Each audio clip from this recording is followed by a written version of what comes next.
తీసుకోండి, డ్రెస్సులో ఒక 5 కేజీలు తీసుకోండి, ఇగో నా జీన్స్ ప్యాంట్ ఒక 3 కేజీలు తీసుకోండి. ఆషాఢం వచ్చిందంటే చాలు ఈ మాంగళ్యాల shop.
and gentlemen, esteemed guests and distinguished participants, welcome to the much anticipated HR Meet 2024.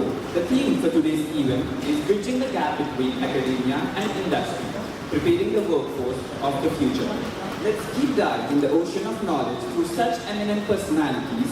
It is with immense pleasure and excitement that we gather here today to embark on a journey of learning, innovation, and collaboration in the realm of human resources. This meet brings together HR professionals, thought leaders, and eminent personalities. Here, we exchange ideas and address challenges of the future generation and their shifting globally. The COVID-19 pandemic accelerated the shift to flexible work schedules and remote employment opportunities. This is prompting organizations to quickly adapt and reconsider the business models to embrace more flexible employment arrangements. The development of automation and artificial intelligence has another significant trend, influencing the nature of labor in the future. Although automation has long been a feature of workplace, the growing complexity of AI and machine learning is changing both the kind of employment that we have, which is available to us, and the work we do. People and organizations need to learn how to embrace change and negotiate the inherent uncertainty of the future of work. This calls for readiness to try new things, take calculated chances, and adjust to changing conditions. People have to be open to picking up new abilities and responsibilities, even if it is stepping out of their comfort zone. Businesses need to be open to trying out new business strategies and adjusting to shifting market dynamics. It also calls for a readiness to adapt quickly to changing conditions. This entails having the flexibility to quickly adjust to new possibilities or shifts in the market.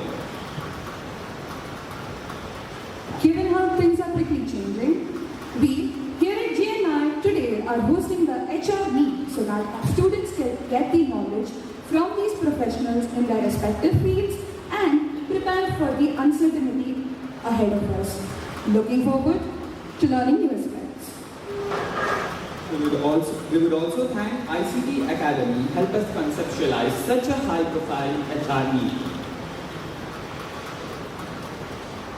My dear distinguished guests, it's my privilege to extend a warm welcome to all of you as panelists. Please do join us on the dais. Here, each brings a wealth of expertise, experience, and insight that will significantly enrich our discussion. Please join me in welcoming our honored guests, Mr. Mayan Gupta, Head HR of Flutter Entertainment,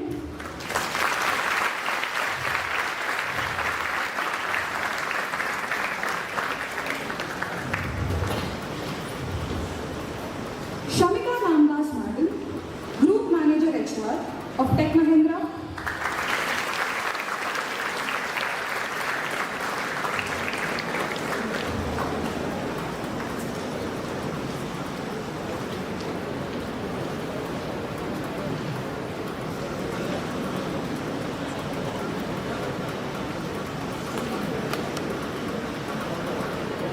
S. Krishnakant Vishnu Bhatlagaru, Chair and Managing Director of Rising Star Technology Private Limited,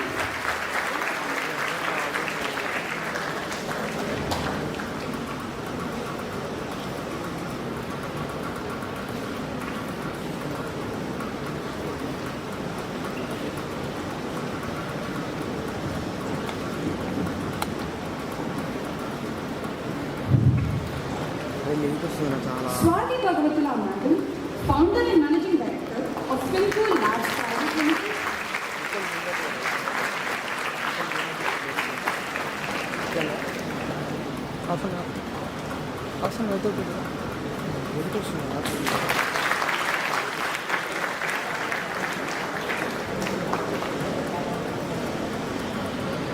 నీకు జరగమంటారా బాబు కొంచెం కనిపిస్తుంది నాకు. Mr. Ishwar Kanapuri, Strategic HR Leader and PhD from Mark Solutions. Weight వస్తుంది చాలా కొంచెం జరుపుగా కనిపిస్తుంది నాకు. ఇప్పుడు కనిపిస్తుంది కొంచెం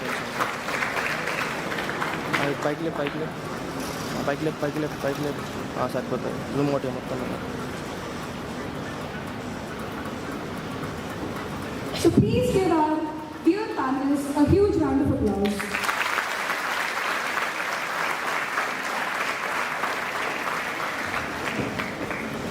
I request MD sir onto the stage.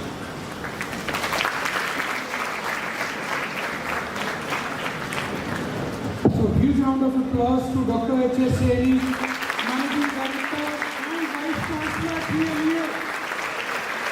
The credit goes to all the students that 2 days back Guru Nanak has got private university stature along with other institutions. It's because of the hard effort of this person who has spent more than 2 decades with this campus.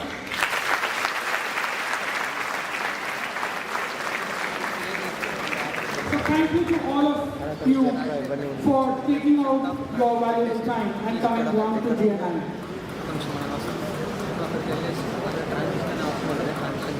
We are honored to have with us Dr. H.S. Seri, Vice Chancellor of Guru Nanak University, Managing Director of Guru Nanak Institutions. I invite Sir to address the gathering.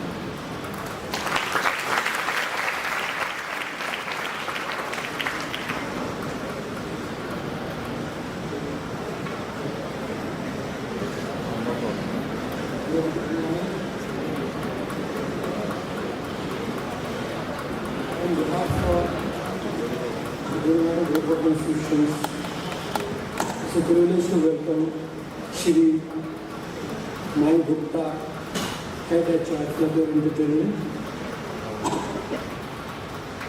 Shamika Nandas, Group Manager HR Tech Mahindra, Mr. S. Shrikant, Chairman and MD, Horizon Soft Technology Private Limited, Swati, founder of Finco Labs, and Mr. Ishwar, contributory strategic HR and TA specialist, Mark Solutions. I also welcome my dear students and organizers, and I'm hopeful that the student program is going to be great learning for all of us. Again, warm welcome to all the panelists of the program. Yeah, I think this is the second event of this kind in this particular academic year. We want to do many more. The objective behind organizing such events is that our students must understand what type of skills they are supposed to acquire to be successful in their career. Whether maybe they want to be a successful professional in the industry,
I won't name her here. She was completed science.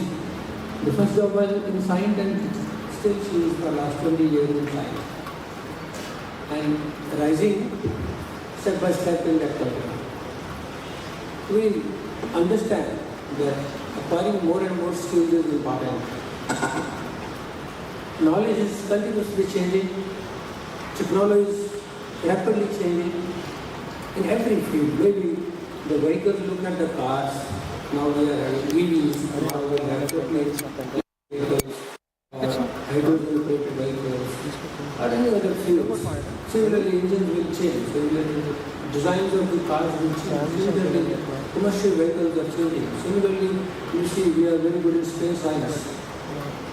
A lot of innovation is happening. Similarly, IT industry. I have myself witnessed when I did my master's in computer science in 1993. I was working on a PC 386 and 486 in Indore, Madhya Pradesh, and that was a luxury that time.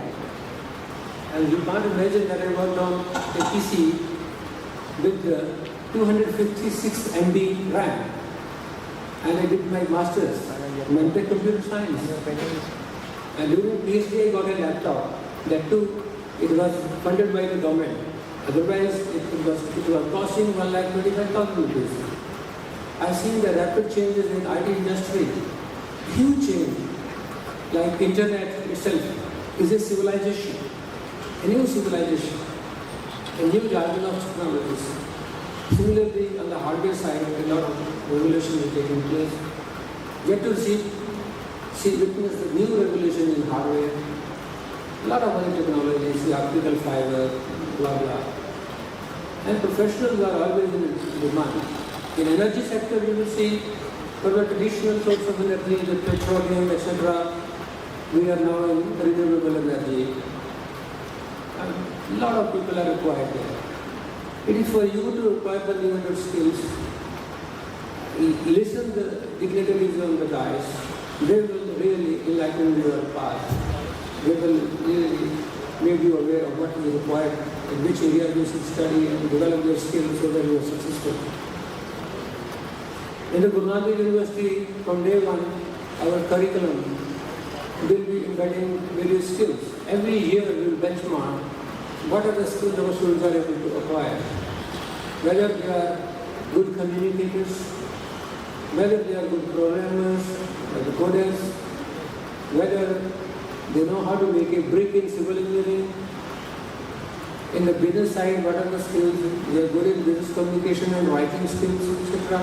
So we are embedding all those things in our curriculum so that at the end of this degree, it should not be a practical degree, a paper degree. It should be a degree with the experience and number of skills the students can acquire during the years, 3 years or 4 years of time at the campus. With this, I won't take much time, but definitely for growing up in your profession or in business, you need hard work and a lot of skills. You need a dedication. Well, I have my friends, my classmates working in different fields. One of them is a yogi. He became yogi long time. I asked him, your life is very peaceful. He said, why? Life is not peaceful. There is a lot of competition here also. Among the yogis, who want to be the bigger yogi and want to be on the throne of the trust, there is a race among the yogis. Who is the better doctor? There is a race among the doctors. In the industry also, there is a race among the professionals. So life is tough. You have to struggle. But one thing I learned, I was every student, to my mind I was a very good student, but the continuous effort of growing, continuously acquiring the degrees, sticking to the core job, that is academic administration, acquiring more and more skills. A village boy, who didn't know how to speak even in Hindi, forget about English, started learning English in 8th class, ABC, and started learning Hindi from 5th class. Otherwise everything was in Punjabi. And how the skill was acquired. going through newspapers, listening BBC, listening news channels, Pranay Roy, NDTV, and so many. I think there was my favorite anchor, Rini Simon in Doordarshan, listening their news, how they speak English. So I'm speaking myself, standing in front of a mirror and trying to learn how to speak publicly, gaining the confidence. First time after, when I became a teacher, I first time spoke in the mic. And I found it difficult, where my voice is going. The mic was drawing my voice from my throat. That problem I'm not facing right now. The public speaking, English skills, are very, very important. Tomorrow you will be the speakers, and this is a connecting language for the rest of the nation. Finally, we should always be aware what is happening around us, what is happening in the country, what is happening in the world around us. You see, Russia-Ukraine war, you have witnessed the last couple of years. You can see Israel-Iran conflicts. Study about this thing. And importantly, look for one angle. Pakistan economically very poor, bad. Sri Lanka economically shattered. Now there is a problem in Bangladesh. Around us, these three countries are around us. Why we are surviving? Why we are progressing? It's your dedication, the dedication of the people.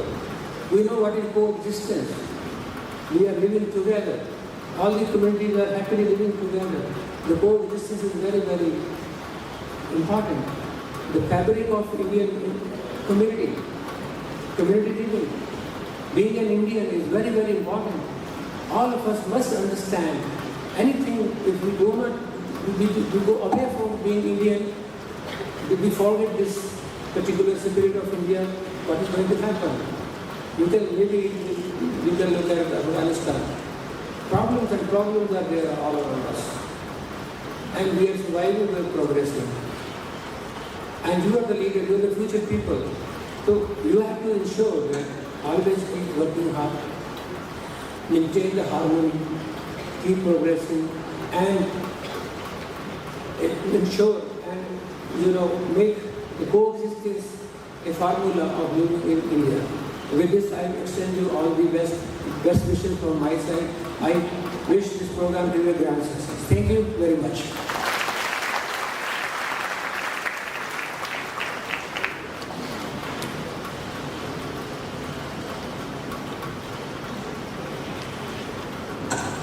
Thank you for your valuable insights, sir. I must say, sir has emphasized on the management skills and the effect they have on the corporate world today. And with his journey, sir has pointed out that the world is changing. Knowledge is evolving. There are new aspects every day. And there are new technologies coming up in the market. We have IoT, we have AI, there are emerging trends everywhere, and we have to keep up with the trend.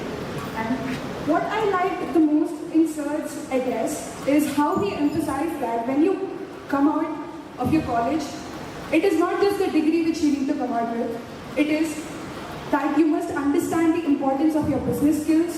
It is that you must have experience with writing, and you should have an overall perspective and understanding of it. And also, Sir is an example. Sir started out as an average student. He put out a lot of hard work and effort, and this is something notable coming from a small village guy, now turned into a vice chancellor of a university and the managing director of an institution. So sir definitely deserves a huge round of applause for this. And my personal favorite in his speech was how he emphasized on being an Indian. Patriotism and nationalism is what makes us Indians, guys, and give him a huge round of applause for this particular point. Now moving forward, we have a keynote address by Mr. Mayan Gupta, the head HR of Flutter Entertainment. Sir has done his MBA from XLR Jamshedpur and is currently leading the people team for operations, technology and shared service businesses in India. He has a rich experience of 20 plus years and has worked in organizations like Health, United Health Group, Dell, Time, etc. Sir is an active speaker in forums like NASCOM, CII, and is known for his expertise in areas of career counseling, compensation and benefits and talent development. Now, I request everyone to give a huge round of applause to Sir.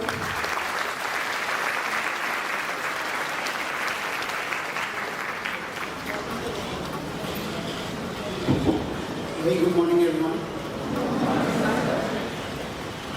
Firstly, thank you, ICT and Guru Nanak institutions for having me here, Mr. Chopra, Dr. Saini.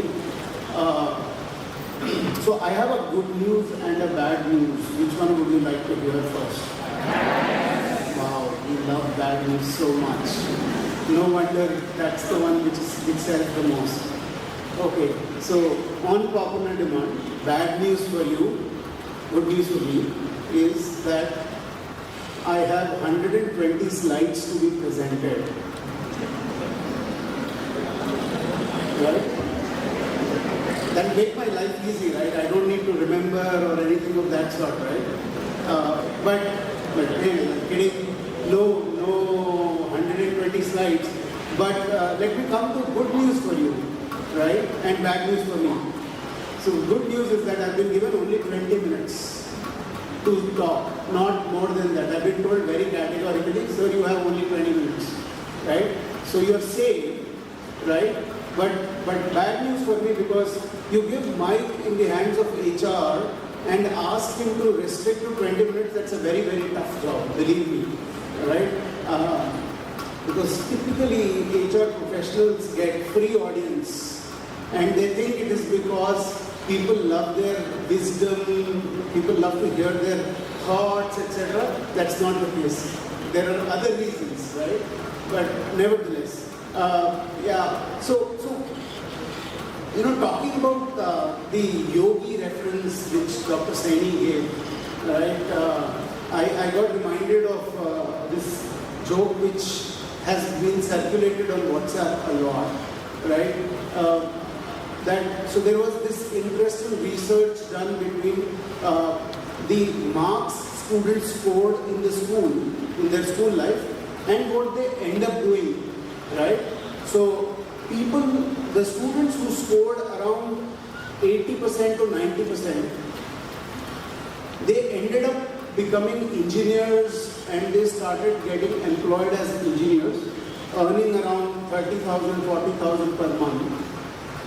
And then people who scored around 70 to 80%, they were not able to crack engineering, so they chose MBA and became managers of these engineers and were earning around 60, 70,000, 80,000 per month, right? And then people who scored around 60% or so, they neither could crack engineering nor could crack MBA, so they became entrepreneurs. And they hired managers also, engineers also, and they were making lakhs of money, lakhs of rupees per month, right? And then there was another category, which was below 40% marks. They couldn't crack engineering, they couldn't crack MBA, they couldn't start a business, so they became yogi babas, and they control everyone. They control politicians, they control entrepreneurs, they control everyone, and they earn crores, right? So the choice is yours, right? How many marks you want to score and what you want to do in life. And that's going to be my topic today, right? I'm going to, I'm not going to talk about what will prepare you for your interview, upcoming interview. I know you all will crack it. I'm not going to teach the poet. I'm sure you hear a lot from your teachers on the technical skills you need, the technologies you need to upskill, and so on and so forth. What I'm going to share is a bunch of, theories around mindset, attitude, and skills, which have worked for me personally and professionally. Now, with a caveat that what has worked for me personally and professionally may not work for everyone sitting here, right? May or may not work. But if it works for even few of you, if you seriously take it up, if you seriously try to practice, I think my time spent on a Saturday would be worthwhile, right? So that's what I am going to do. And what I am going to be talking about is not from WhatsApp, right, for sure. That was the last joke I shared from WhatsApp. A lot of it from what I have read, what I keep reading, what I have scanned as an environment, right? And therefore, what I keep doing from a change standpoint, right? So that's what I'm going to be talking about. And talking about change, I think, in the history, whenever history is written maybe 100 years from now, right, when our great-great-grandchildren will study about world history, right, there will be a milestone which will be mentioned before COVID in 2020 and after COVID in 2020, right? Because change has accelerated in the last 5 years. In the last 5 years, things which would have otherwise taken 15 to 20 years to reach where they are today have sort of gotten accelerated in like 4 to 5 years. They've come to life in 4 to 5 years. Example, generative AI. That would have easily taken 20, 30. Take it from you in writing, right? But it's already a commodity today, right? Now, what has caused these changes? Why it is important to know about what is changing in the world, how are things changing, what are the markets changing, and so on and so forth. It's very, very important. Because what are we as individuals? We as individuals are like companies. What companies do? Companies sell their products and services and make money. What do individuals do who work in these organizations or who, run these companies? They sell their skills. You are better skilled, you get better remuneration, you get hired easily, and so on and so forth. So there is not too much of difference, right? So therefore, it's very important for us to know what is changing in the market and therefore what we need to upskill, right? Like for example, I don't know, you guys might have not been born also, but in early 2000s, right, when late 90s, early 2000s is when mobile phones came to India, okay? And do you know which was the company which used to sell the largest number of mobile phones in India in 2000? Have you heard? Nokia? Yes? Have you heard from your parents, your uncles, aunties? Yes? Okay. So, Nokia had a 60% share, market share in India at that point in time, and maybe global share as well, right? And Apple was never into even manufacturing mobile phones. It started manufacturing mobile phones in late 2000s, right? 2006, 2007, and so on and so forth. Now, come 2010, the market share of Apple went up. So out of 100 people in the room, in 2002 or 2003, if you would have asked which phones do you have, 60 of them used to raise their hands and say Nokia. And come 2010, 2015, not even 10 people used to say that Nokia. And it came to a point where Nokia had to wind up its operations, mobile phone operations, manufacturing the mobile phone. What is the reason why such a big organization failed? Because they did not understand that the purpose of using mobile phone changed over a period of years. It all started with SMS and calling, then it moved to taking pictures, then it moved to accessing social media and so on and so forth, and making your mobile to your computer. This company failed to realize these changes and therefore the changes of what customers want and therefore failed, right? What we can learn as individuals is if we are oblivious to the changes happening in the environment and we don't change ourselves, if we don't upskill ourselves, we will also fail like Nokias. Do you want to fail like Nokias or do you want to be successful like Apple? Yes, how many for Apple? How many of you want to become like Apple? And how many want to become Nokia? Oh, we still have, yes, good. I was expecting. Otherwise, what's the fun in studying in colleges, right?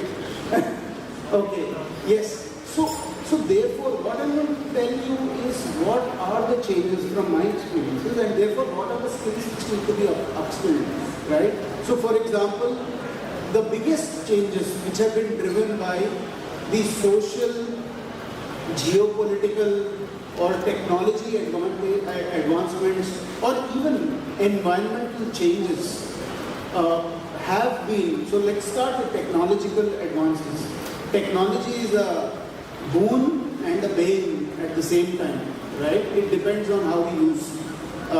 There have been in the last 5 years, like I mentioned, a significant amount of automation, AI, generative AI, and multiple other use cases of AI, right? And what has changed is the way people access information. You know, Google as a company has a very, very, very big threat today of continuing its relevance. Thankfully, they diversified into mobile operating system and other businesses. So they still will survive, they will not crash down, but their market share, their valuation, everything will come down significantly because today, if we want to know anything, we don't go to Google, we go to AI, right? Earlier, for everything, you know, Google was synonymous to search, right? Even if your mother, you go to your mother and ask, where is your handkerchief? She would say, Google it, and you will find your handkerchief, right? It was synonymous to search, but no more, right? So technological advancements have brought in a lot of changes, a lot of behavior, consumer behavior changes, which needs to be kept in mind, right? Geopolitical shifts also. Now there are wars everywhere. Do you know why so many wars? If you read history, you would realize that wars have always started when economies have crashed. And economies are crashing. You look at US economy, inflation was the highest. I don't know if you've read or not. US has never seen more than 1 or 2% of inflation in their last 50 years, right?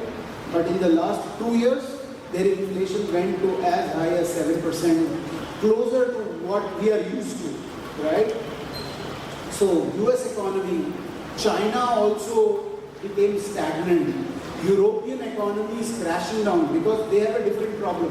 Europe, Japan, they have aging population. They don't have young population like India to work and create money and for, enhance the economy. So every economy is crashing down. When economies crash down, wars happen.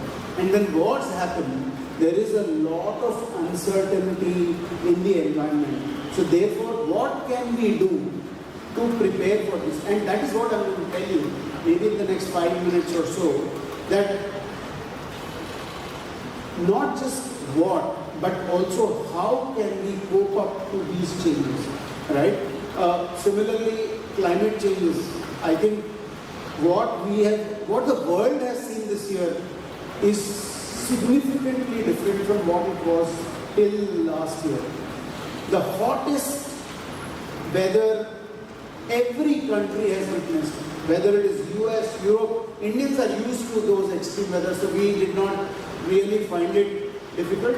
But everybody, world over, right? So So therefore, there is going to be a lot of impetus on.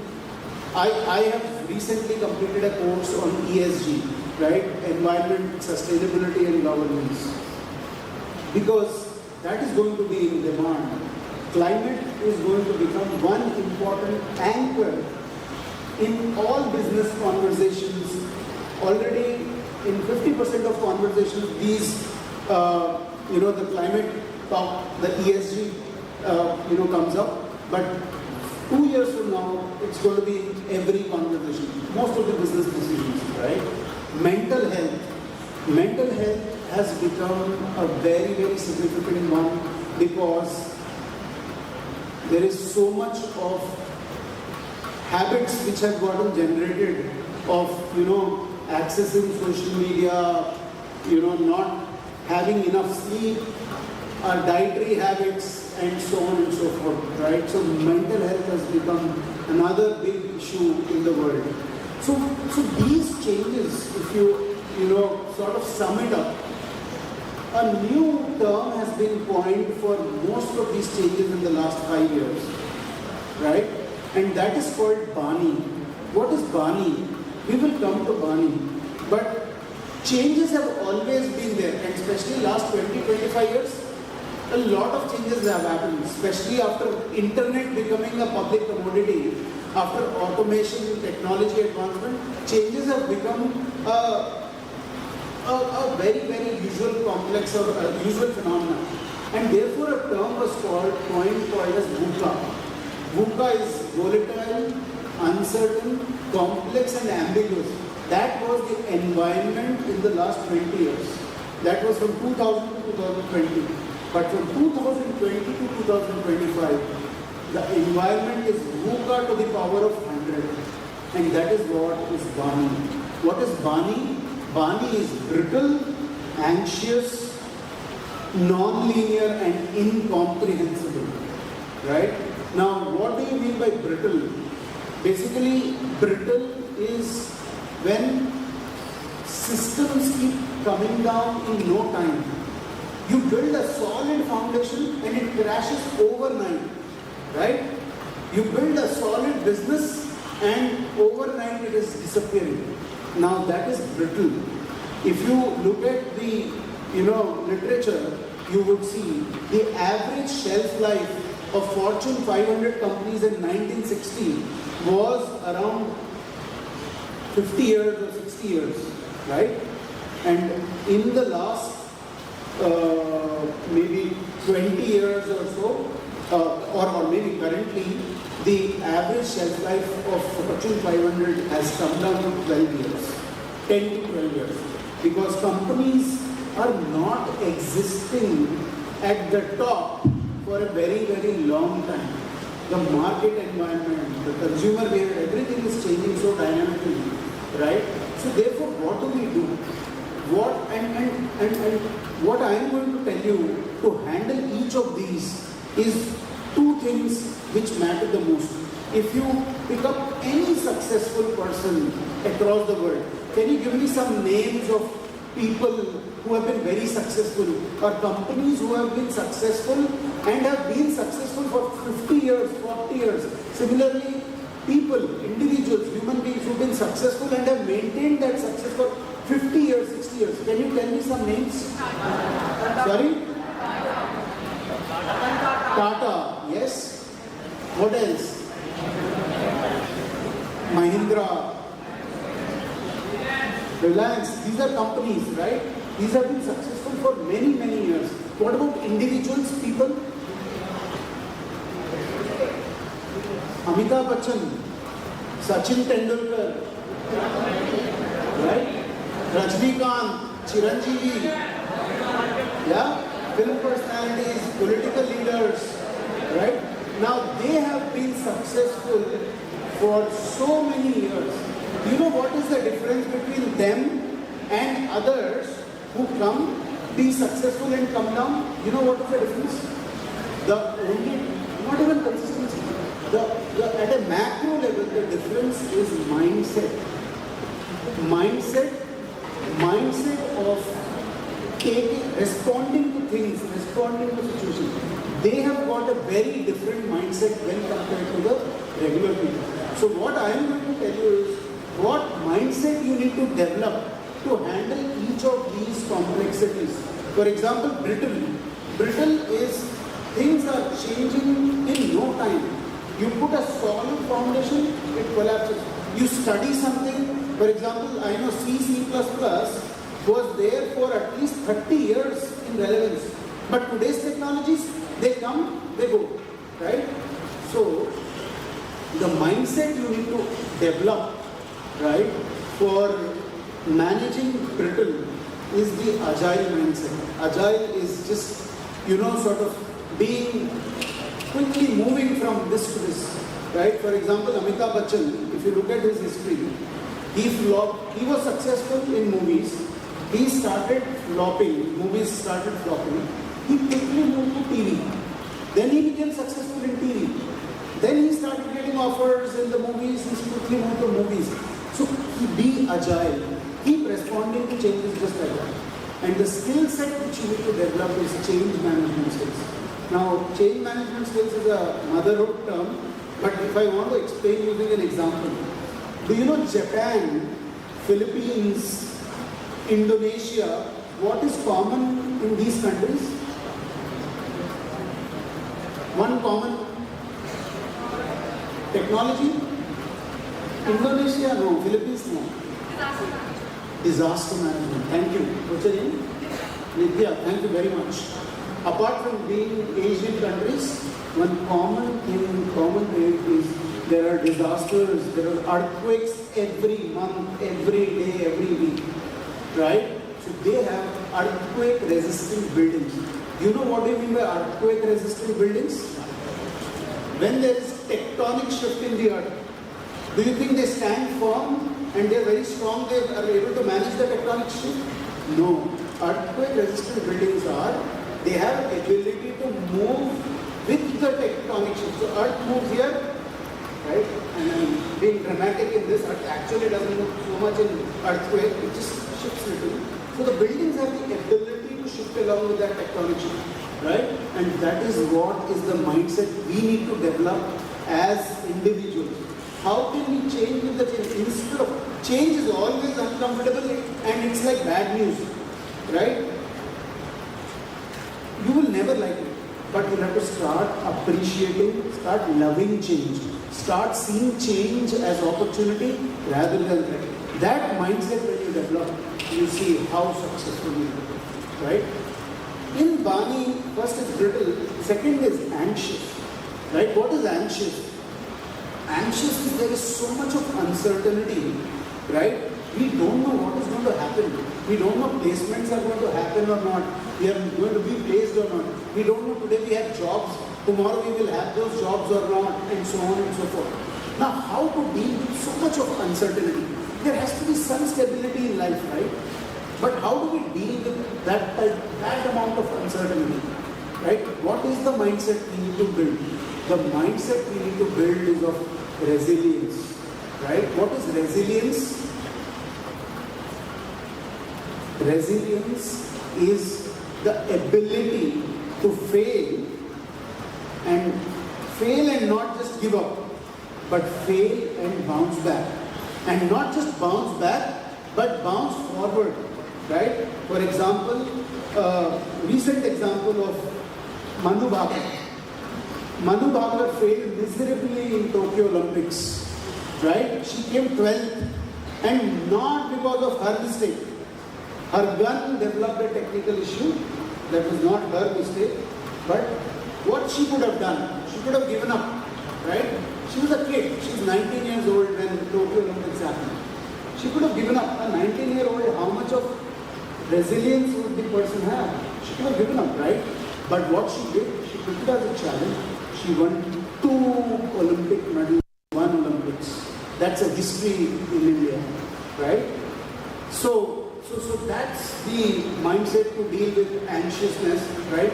Skills which you need to develop for anxiousness, and please guys, this is the time. Don't listen to anyone. If people tell you practice yoga, meditation, don't think that only People who are retired should do yoga, meditation. Everybody will have to do. That is the only way we will be able to survive the coming time. So stress management techniques, right? Please start to incorporate, right? So that's about the anxiousness. Then the non-linearity. What is non-linearity? Non-linear is when you are not able to find correlation between the actions and the outcome. You know, for example, nowadays, so we have been hearing from our parents and teachers from our childhood, since our childhood, that if you do good, good comes back to you, right? But nowadays, we don't know. We help somebody and we don't get any gratitude. In fact, we get scoldings, right? We need to be very careful. See, that's the non-linearity I'm talking about. There is no connection between action and outcome, right? For example, nowadays this diversity, equity, so many terms, we have to be very careful in terms of using our words. I can't call anything black. It's considered crime, right? So it's considered crime. I can't use the word black, right? So much of non-linearity is developed. So what do I do? How do I manage non-linearity, right? So the mindset of trust. What we will have to do is, we have to develop this mindset of,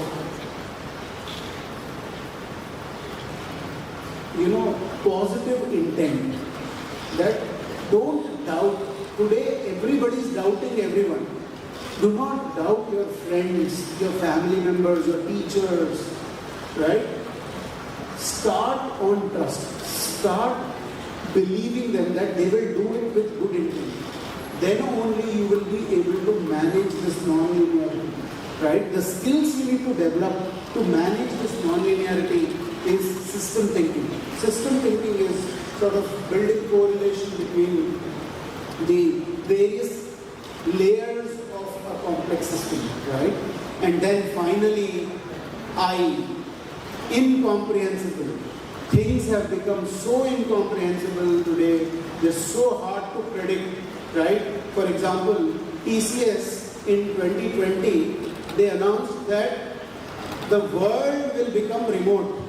In fact, they announced that 75% of their workforce, they will have them work from home. And today, TCS is calling everybody back to office, 100% of people back to office. So how do you deal with that? Develop a mindset of lifelong learning. My grandfather used to tell me this sloka, and I'm going to just narrate that, right? Taka chesta bako dhyanam, shwana nidra alpahari, grahatyagi pancha lakshanam vidyarthi. So you might have heard from your parents, study only in 10th, hard work only in 10th and your life is settled. Have you heard? Then only 12th you work hard, your life is settled. Only engineering you work hard, life is settled. Wrong. Life is never settled. You have to work hard lifelong. You have to keep upskilling lifelong. You are a student lifelong, vidyarthi lifelong. And this pancha lakshana, taka chesta, effort of a crow, bako dhyanam, focus of a crane, no distractions, just focus, right? Shwana nidra, sleep of a dog, which means you need to be alert and keep scanning the environment, what is happening and keep changing, that tectonic shift, right? And alpahari means don't start starving, saying to your parents that, hey, you know what, somebody came and said, alpahari, I am dieting from today. No, alpahari means there is so much of information thrown at you, don't consume everything. Don't go through every reel on Instagram. Don't go through every story on Facebook. Be selective, right? Grahatyagi, don't leave your house. Grahatyagi means not leaving your house. Grahatyagi means come out of your comfort zone. Whenever you feel you're not getting challenged enough, do something else. Keep doing something else, right? With that, thank you very much for being a patient audience.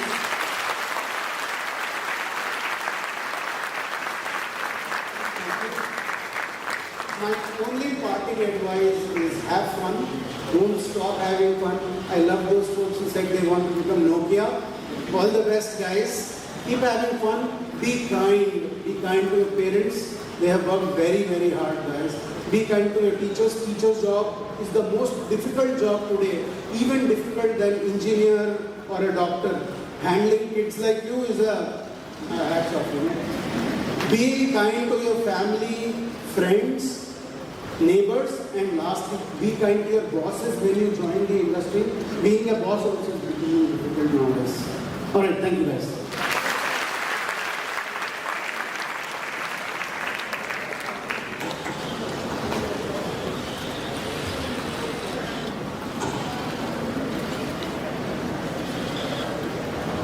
Thank you, sir, for the thought-provoking session. Although I must say that you've almost covered every single topic I've learned in all these 6 semesters. And I would also like to put a personal touch here. You sounded like S.J. Shankar when you spoke about the economics of America and European nations. So maybe you are the S.J. Shankar of the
I request our respected dignitaries, please be seated near to the dais, except for me.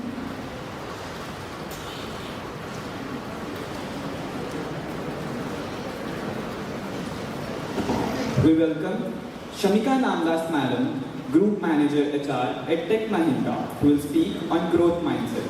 She has 18 plus years of strategic HR experience. She is currently working as a Group Manager at Tech Mahindra with a focus on driving transformative people-centric practices by partnering with business.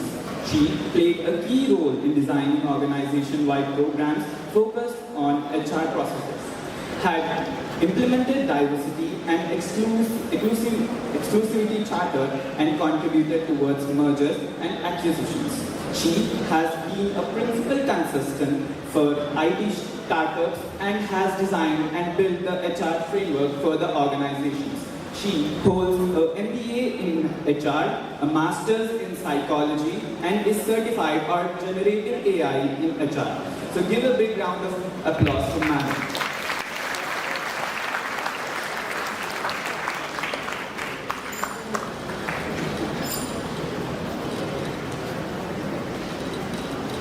Good morning, everyone.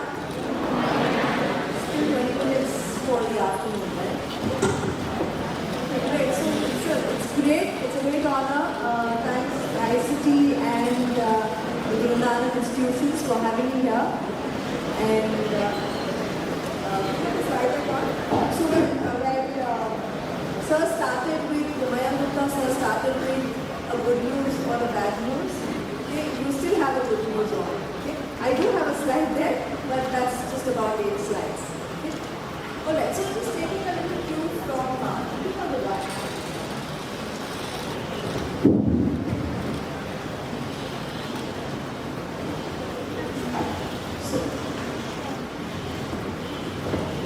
Hello? I think this is better. I feel better when I'm moving around now. So taking a little cue from what Mr. Mayank just said, okay, how much did we really understand, right?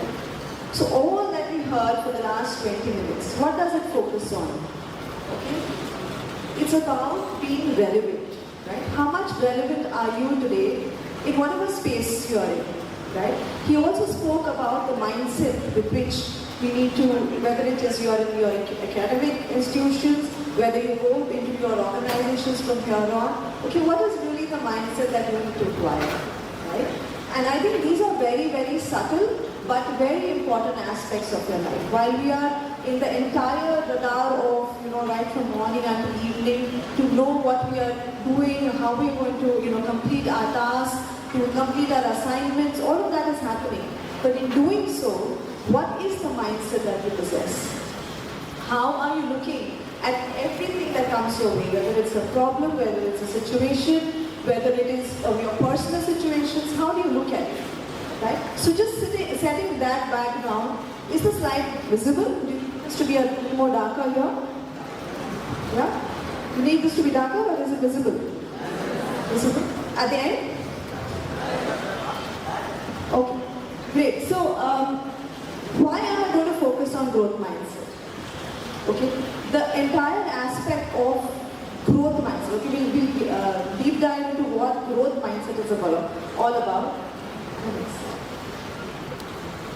Okay, but before that, how do you know how a mindset's formed? Do you first understand what is a mindset?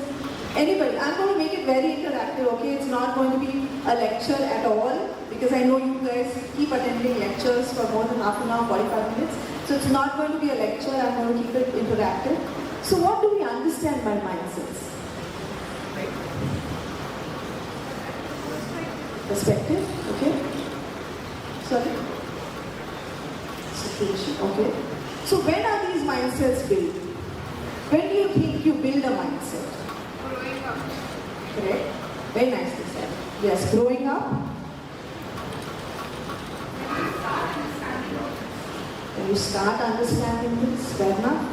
So mindset is something that we build not now, not when we were 15, 14, 10, 9, but right from the day that you were born or even when you were 1 year old, right? Since then, you know that when you cry, you will get your milk, right? When you cry, you get, so you know what is happening around you, right? So mindset is something which is built at childhood, throughout your childhood, throughout your adolescent age, right? So how do you develop that mindset? Is it dependent on, the background that you're from, the culture that you're from, the environment that you belong to? Right, so this is where, so say for example somebody is from Telangana, right, I'm from Maharashtra, okay, so I'm from Maharashtra, I develop a different culture. You're from Telangana, maybe you have a different culture. Culture is different. How do you develop a mindset depends on the situation that you're in, okay. Now there's one more question that I would like to ask you, okay, on this very slide. How many of us think intelligence, okay, how many of us think intelligence is something which is innate, which is born, so you have a born talent. And how many of us think that intelligence is something that you can work upon? So the first one, how many of us feel that intelligence is innate, that you're born with intelligence? None of us?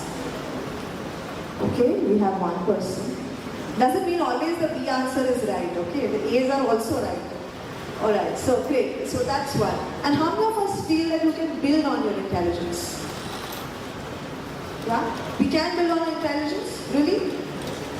Side of the population is neither A nor B. There is no C option. Yeah? Okay. So intelligence is both. One, it is innate. Okay, it depends on your genetic factors. It depends on all of these. But what growth mindset deals with, intelligence is something that you can work on. Okay, it is a lot of efforts with which you can build onto your intelligence. Okay, and how does this, coming back to the mindset thing, what are the two things that develop these mindset for us? In our childhood, through our adolescence, what are the two things that happen? One, we are always praised. Right? You do something good and you're praised. Hey, you know what? You did this very well. Right? And the other thing is, we are always judged. If you don't do something, you're judged. Right? Yeah? So how many of us get more praises than being judged? Can you raise your hands? More praises. Wow, nice. One person there. How many of us get more praises? So, except for somebody here, everybody is judged. Is that so? Yeah? So you're judged by your parents, you're judged by your teachers, you're judged by your peers, your friends. Yeah? But I think it's very, very important that these mindsets that we develop with, okay, at some point in time you need to rethink and you need to look at what it is that you would really move forward with. Let's go, yeah. So the next is on, when we come to growth mindset, there are two types of mindsets, okay? One is a fixed mindset and the other is a growth mindset. So I want to understand, I want the team to be really very vocal. What do you understand by a fixed mindset? Have you heard these terms or this is the first time you're hearing these terms? First time? Heard? Very good. Who else has heard? I think the girls are more talking. I don't see the boys talking there. Yes. You heard about it before? Alright. So fixed mindset is something where you do not give any scope for elaboration, you do not give any scope. When you get stuck with the thought that there's something that you know and this is it, right? There is nothing beyond. How do you take in your failures? How do you approach your success? Right? All these things define with the kind of mindset that you have. Next slide. So I'm not going to give you definitions of a fixed or a growth mindset. Okay? I'm going to ask a few questions. Okay? And throughout this next 10 minutes or so, we're going to elicit answers for our own selves. Alright? The first question.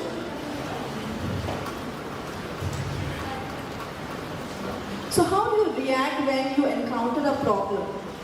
Right? That you can't solve immediately. How do you encounter it? Okay, think for yourself. So while you're listening to me, you can think for yourself. How do you encounter such a problem? Anxious first, right?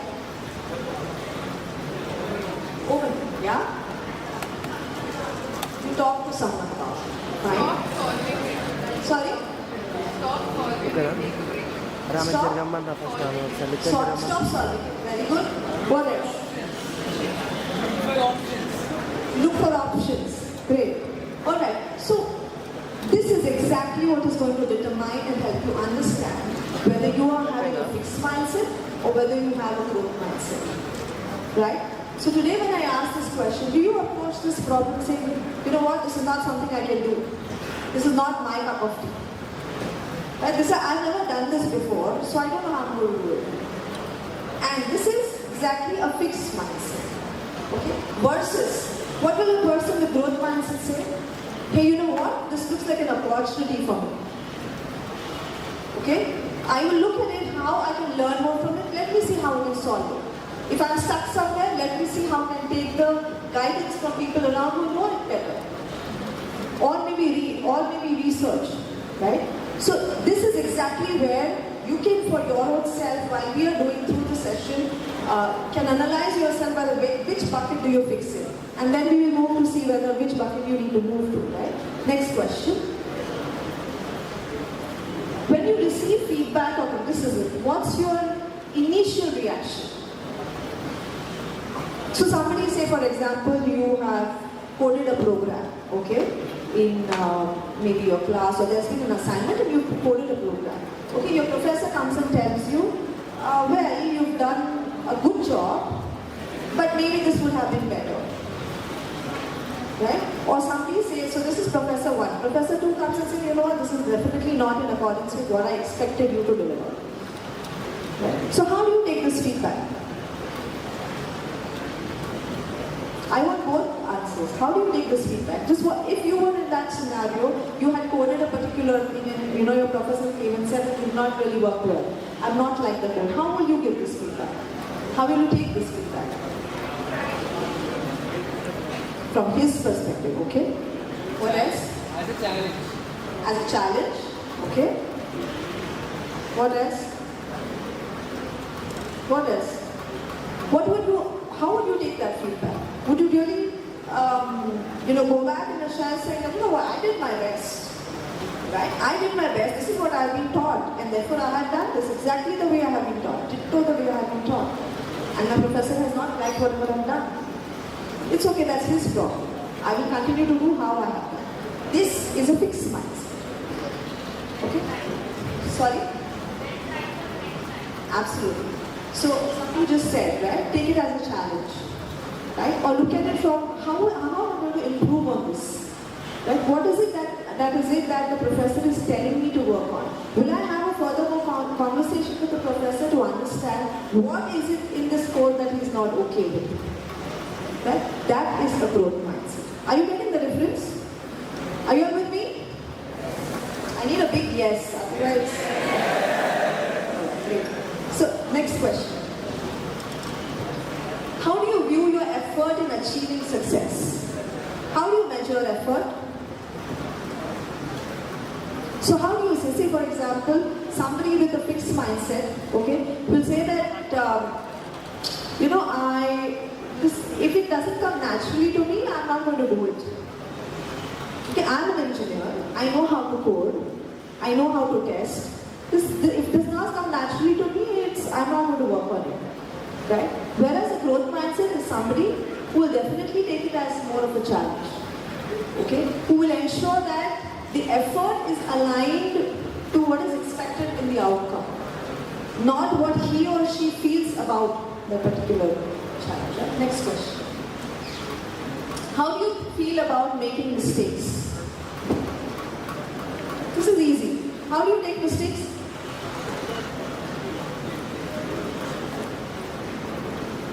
How do you take mistakes on? Do you like failing? You like failing? Why? Yes? How many of us like failing? Wow. Again, that group is not responsive. Okay. So we like failing because failure is the first step, right? Unless you fail at what you're doing, unless you really understand what has gone wrong, however are you going to improve on it? You have been given a task, you fulfill, you go home, and that's about it. But how do you know whether you've really improved on what has happened? Right? So that's exactly a growth mindset where we look at failures as stepping stones towards success. Next one. How do you think when you see someone succeed, okay, in another area?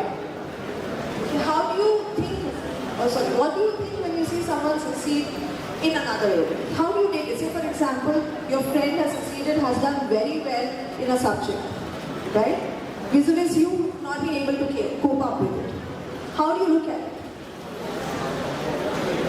Happy for them? Yeah. It's not just being happy, right? So when somebody has not been able to, or rather has succeeded in doing something, okay, really well, what is it that, aren't you getting inspired? So if you get inspired, you really possess a growth mindset, you feel inspired that, hey, he or she was able to do something, why am I not able to do it? What is it that I can do to achieve that particular thing, right? So I think that's very important from a growth mindset perspective. Are we through with the questions? Are we clear on what a fixed and a growth mindset is now? Okay, next slide. So this is exactly the fixed mindset. I'm either good at it or I'm not. Yeah, so either I'm good at it, I'm not, I don't care. Right, this is exactly coming back to the points of relevance, coming back to the point of mindset. Next, I can learn to do anything I want. Can you learn to do anything? You can? So I'll just give you my example, okay? Just taking a little away from this topic. So I wanted to do my master's in psychology when I was doing my MBA. Okay, I'm not very senior to you all, okay? Just around 15 years senior to you. Alright, so I was wanting to do my master's in psychology, and that was way back in the year 2006, 2007. And I couldn't pick that up.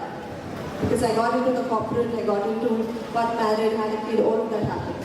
Right? So it is now, just a couple of years back, that I picked up Masters in Psychology and I completed it, and that's how I picked up this topic also today, by the way. So how is it that you whenever you want to learn, whatever you want to learn, there is no age bar, correct? So while you're right now studying engineering, maybe you might want to learn something alongside it. Maybe your interests are aligned in some other areas of work. Why not? Why can't you pick it and also learn alongside?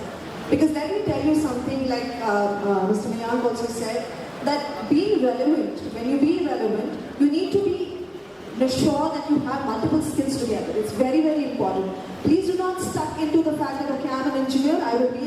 for life. That's not how it's going to happen, okay? Please be exposed to the multiple things that are happening, the multiple streams that are there for you, and wherever you have your passion in, please pick those and ensure that you build on those too, right? Great effort. So there was a situation where a parent had come up and there was a kid who kind of performed okay in the studies. Okay, there was an examination and the student performed well. Okay, maybe around 80, 85 out of 100 or so. So one of the parents said that, you know what, great effort, you tried your best. Yeah, you really tried your best because I know how much of hard work you put in. The other parent, okay, would say, you're working hard. Okay, it's fine that you're really working hard. Okay, now let's look at what you've tried and what you can do next. So there's a difference. Do you see the subtle difference here? When we say that you work really hard, you work it out and you try your best. Versus when we say let's look at it differently. We've tried, we worked hard, but let's look at it as to where you failed and where you can pick up.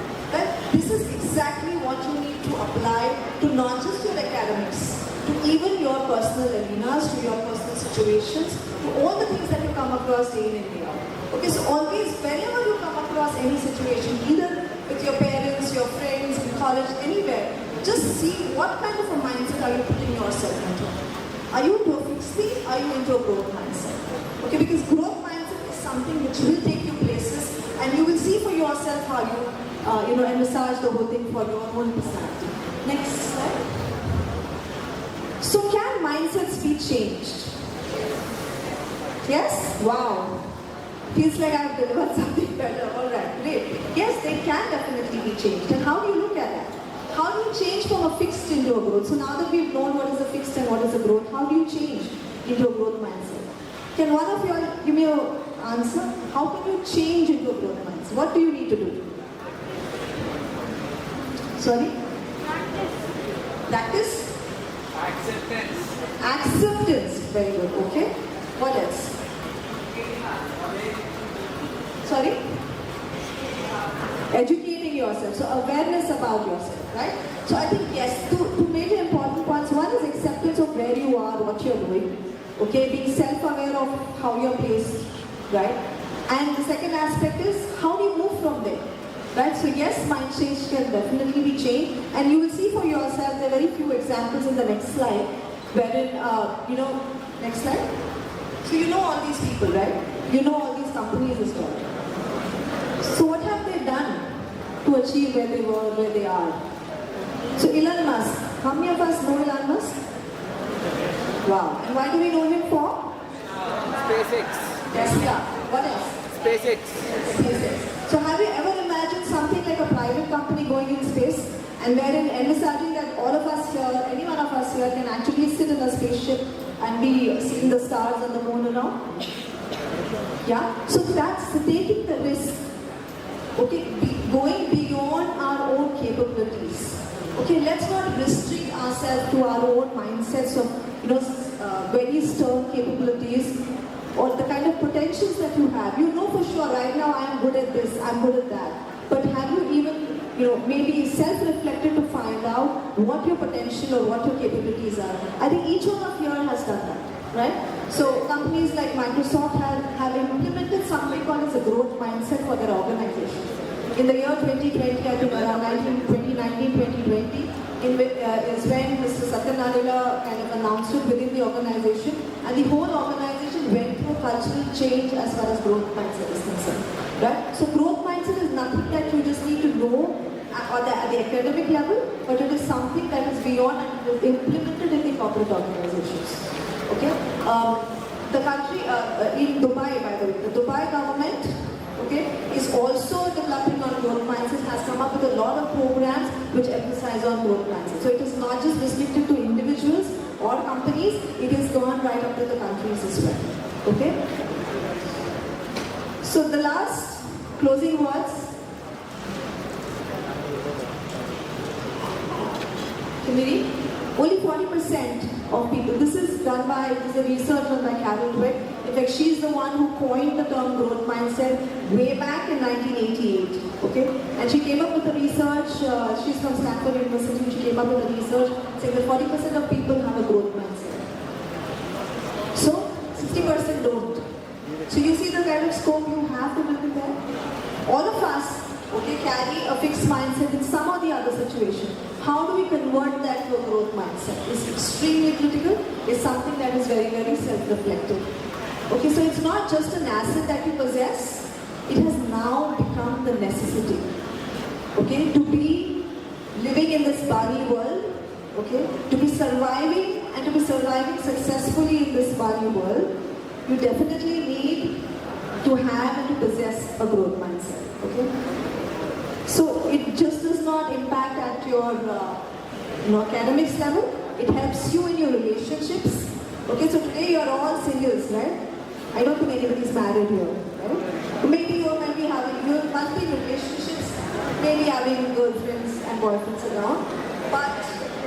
But as you grow to the next levels of your personal lives, once you move from academics to your personal life, and you will have several phases. You will have a husband to cater to, you will have a wife, you will have children, you will have in-laws, right? So when all of this is going to happen, to make stronger relationships, you cannot operate in a fixed mindset. You will have to be flexible, yeah? And of course on your career front. So these really were the closing words that I had to put in, and I hope you're taking back anything and everything about growth mindset, yeah? So do read it. There's lots of things to read on it. There's lots of things for you to understand how you can move from a fixed into a growth mindset. Right? So all the very best to all your students, and it's a great opportunity to talk to all you millennials. Thank you so much.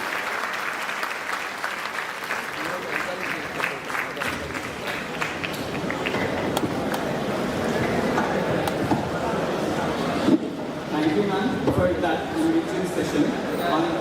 I was thinking how I can build from starting stages of life that we live in. Ma'am has emphasized on growth mindset, right? So when I was praised when I was a child, and most of the actions that I do now, I have been getting judged. So I have become optimistic now in situations and trying to grow out of these situations. So I was also thinking about the quote ma'am said, failure is the first step to success of APJ Abdul Kalam. That was also so mesmerizing. And how ma'am has told us, exploring opportunities will bring us to the growth mindset. And how ma'am has told us, given us many different examples to changing mindsets as well. We are sure now that 40% of the growth mindset, we are sure that we'll add on some percentage now after this session. Thank you, ma'am. Thank you, Yasi. Next we have Mr. Krishnakant Vishnubhatla, sir, the Chairman and Managing Director of Rice Technology Private Limited, who will be addressing us on the topic Industry Expert and Importance of Communication for Job Readiness. Sir is a management graduate with over 20 years of wide range experience in different industries and verticals, having experience in product development, human resource management, recruitment, management consultancy, corporate offices, IT application development, and last trends. Sir is successfully heading and dealing with digital application services and app development and deployment companies for over 15 years. Now, give a huge round of applause for Sir.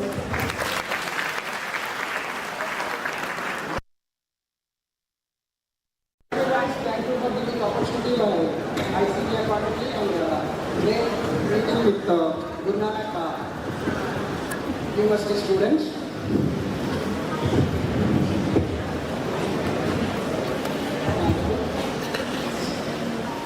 Today I'm covering industry expectations and communication, importance of the communication.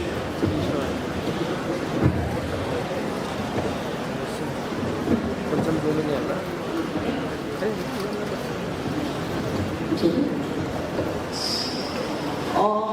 I think all of the students are engineering or MBA students, final year students, you think what is the industry expectations? Everybody feels that after completion of education, they will go for interview, they will join in the company and they work what they learn. But the study in the college is different and what we expect in the companies are very different. There is no comparison between your education and your syllabus and what we expect in the job. You have to be prepared well for, suppose the MBA marketing guy joins in the organization for the job of sales or development or in HR. After taking into your job role, they will shift from one role to another role. But you have to prepare very well. You have to converse with the knowledge, latest developments. You have to understand every day you are a learner. You need to learn every day different technologies, different industry changes. You have to opt for industry changes. Nowadays, what students are thinking that once we are done with college, we will get a job, we will get one tag, and we will go to the building and we will work. But that is entirely wrong. Industry, what we expect is commitment, confidence. While in the interview itself, we will see your confidence, we will see how you will do commitment to a job. But nowadays, they will come, if the interviewer asks a question, what's your strength? They will say, I can work, I can give good knowledge to the company. But no. Everybody, even if we call 100 students for the interview, everybody will say that we will give our best to the company. What best you can give? What best? How you are confident on the job, what you are going to take? Guys, please, how many people are confident on the different job roles? What you are studying in the college and what you are going to do?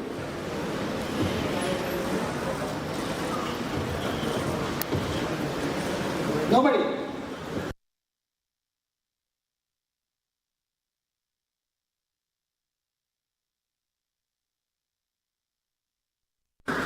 No. No answer. Nobody. Say calm. So how you will create confidence to the interviewer?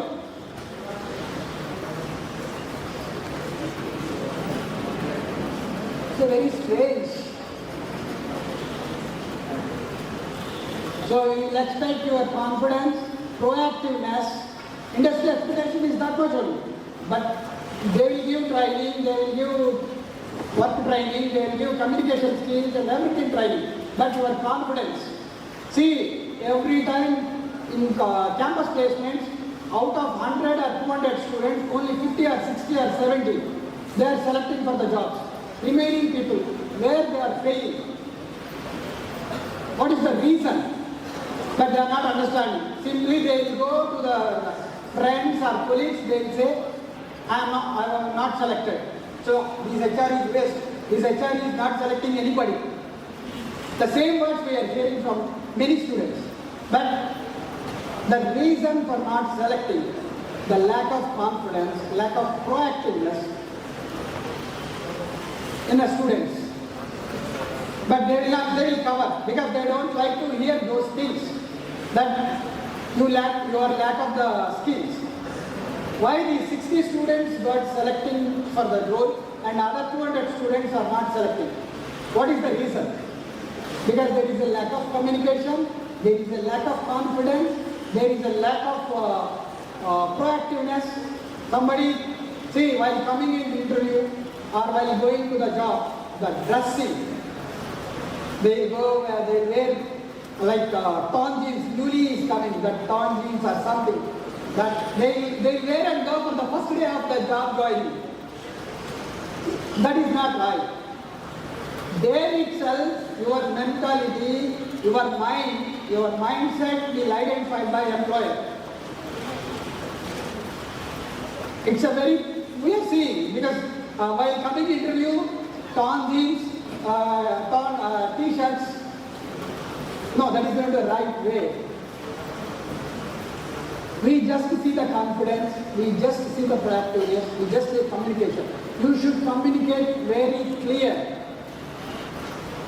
What you are talking, the interviewer or employer should understand. Even though, whatever the communication, some people are confident on English, some people are confident on Telugu, some maybe in Hindi, whatever it is. While coding, while working in the company, once you start working, the coding is in English. But everything, other communications, you can communicate local language, regional language. Some people will sit quiet in the side. Because if somebody asks, why I have to interfere in that? No, I will sit side. That's the common scenario nowadays, employees. Communication, whatever they want to communicate, they will write. They will write very well, but they can't communicate over oral. Again, it's a fear. First thing is fear. If I communicate in my local language or regional language, any regional language, how they will feel? They will not feel anything bad. Nothing. Because even government, companies are encouraged locally. If you see a Google, if you see, different people will search the details in different languages. Now you people are, everybody using WhatsApp, somebody is for Telugu, somebody using for Hindi, somebody using their local language. That is not wrong. But how confident you yourself, tell it. How confident you are going to work on your job. Somebody says, I am done sir, I know, I can do it. But again going back to the seat, they will ask for help with the colleague and they will complete. That guy is also smart guy. Because he knows how to work, how to get the work done. In the industry, what we expect, that is very clear. Your confidence, how you will work, you will stand with the company, you will stick with the company for at least 2 years or 1 year. Minimum 2 years. Nowadays, one employee will join and friend will come. I got a job from another company. That's a package is this. Suddenly this guy mind will change. No, I am getting less salary. He is getting more salary. What we studied is the same. But it is not good. You got already opportunity. You learn, you work, learn, grow the ladder. You will not get the ladder at a stage once, top of the ladder, or step by step you will grow. Step by step. You can't go to the top of the ladder at one single stretch. Maybe some of the employees will get higher salary, some of the employees will get lower salary. But industry, what we expect, even lower salary, higher salary, the work is same. Maybe role is different. Team leader will coordinate with 10 employees, junior will work with his assigned work. Time management, communication, confidence, time management.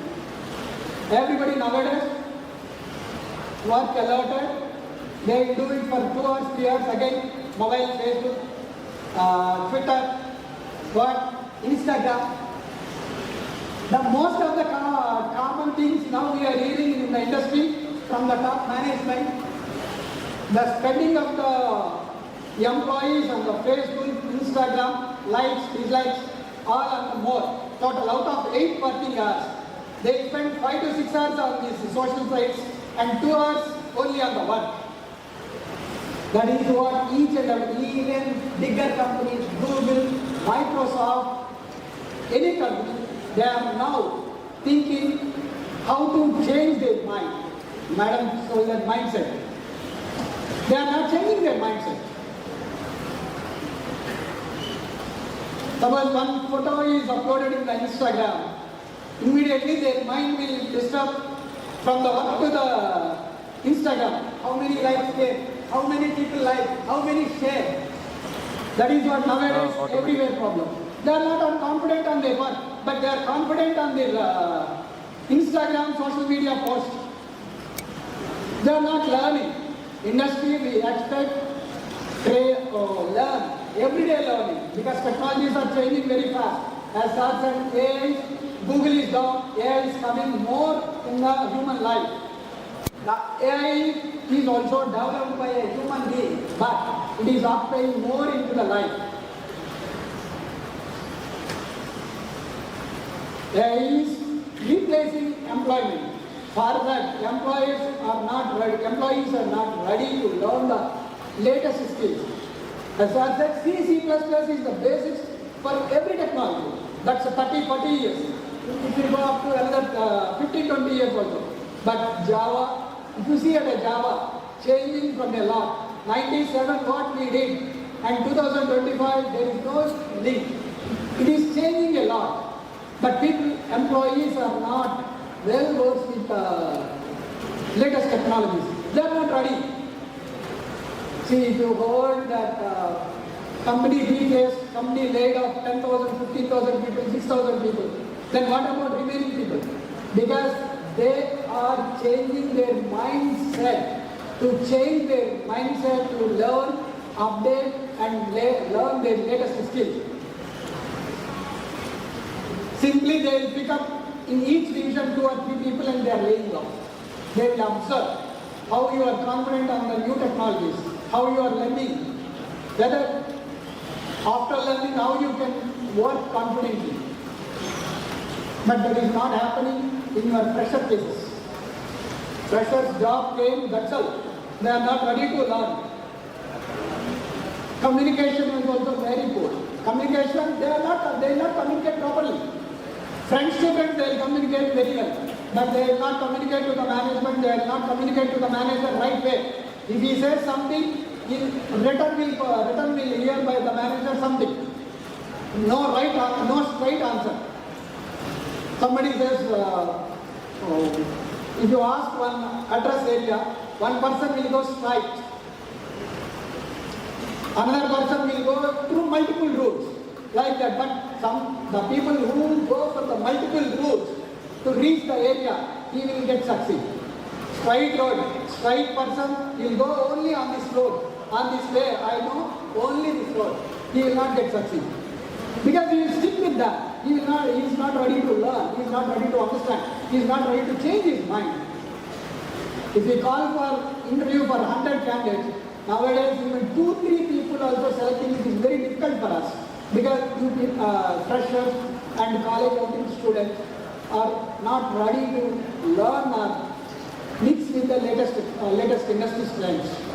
We expect very decent communication, decent dressing and confidence. How you people are confident on what you are doing? Here, how many are you confident? Nobody. Even your exams also you are not writing confidently. Actually, last time when candidate came for interview in a company, they said, question we will write, after that anything we will write, songs or anything, then they will put the marks. That is what their idea. 90%, 95%, intermediate 90%, engineering 80%.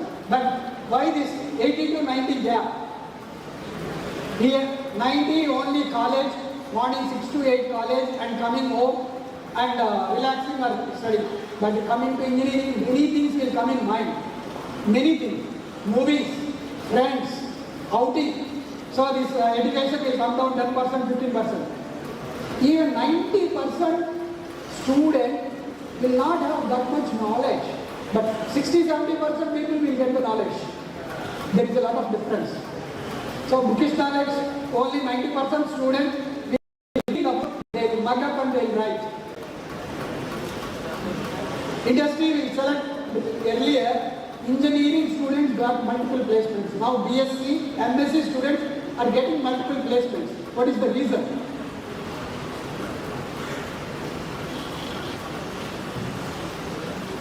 Feeling of silence, no replies. Everybody is sleeping mode.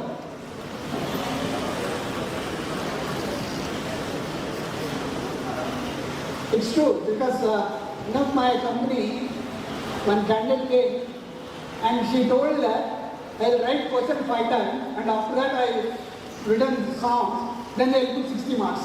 That is enough for me. So you people are also doing like that? Really? So strange. Because since 2000, before 2005 and after 2005, industry totally changed, and 2020 it's totally changed. Work from home. Work from home is a very bad idea. Maybe 1 year, 2 years, that is fine. But work from home is a very, very bad idea. Nowadays, they'll switch on the system and they'll go for another work. They will not complain. If you ask anything, net down. Net is not there. So multiple excuses. So that is not there itself showing you how you are confident on your jobs. You people are not confident. Employees are not confident because they are finding excuses to prolong the work or relaxation. Companies struggling a lot. Even here, everybody, companies struggling a lot with those mentality. They will not work. They will switch on, they will on the monitor and they will go for another work. Or multiple works, multiple jobs. One guy is doing 3-4 jobs. Especially COVID, after COVID, spoiled total entire work culture. If you go to the company, if you work with the multiple people, you will learn how to talk, how to interact with seniors, how to interact with your manager, how to interact with your boss. But in work, COVID culture, there is no interaction. Only through Zoom call or Skype calls. That's all, only 5 minutes. Even senior management is also, now they say only one, okay fine. But if you go to workplace, you will know how to talk to your seniors, how to talk to your managers, how to talk to your top management. You will learn many things. In home, if you sit and work, you will not learn anything. Google will give you some knowledge. Anybody can say that we have the Google, we get the knowledge. But no. Communication is also, you will not get that much improvement. How many are well versed with English communication over here? So you communicate in English or Hindi or Telugu here? In college? Compulsory? Compulsory or only optional?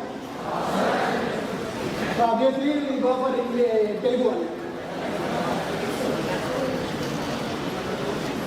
See, people who are going out for the job, be confident, well dressed, communicate proper. If interviewer asks, tell me about yourself. They will say unrelated, all the information to the interviewer. Only name, that's all. After that, they will say unnecessary information. What information they require, they will not say. Even resumes also, nowadays, even for freshers, resumes also in 1 page only. Earlier, when we were there in job, it's almost 2 to 3 pages even for fresher. Nowadays, only it's AI. They are using AI over there. Because the interviewer should know that. But that is wrong. What you know, what your capability, what you can do. If company offer, what you can give to the company. Company always give to you every month salary, 31st night, every month they will give the salary. But what you will give to the company? That's also you should keep in mind. The industry what we want is be prepared. Bookish knowledge we don't want. We learn the things outside, get the training job, latest technologies. You keep your mind to learn every day. Keep changing, technology is changing.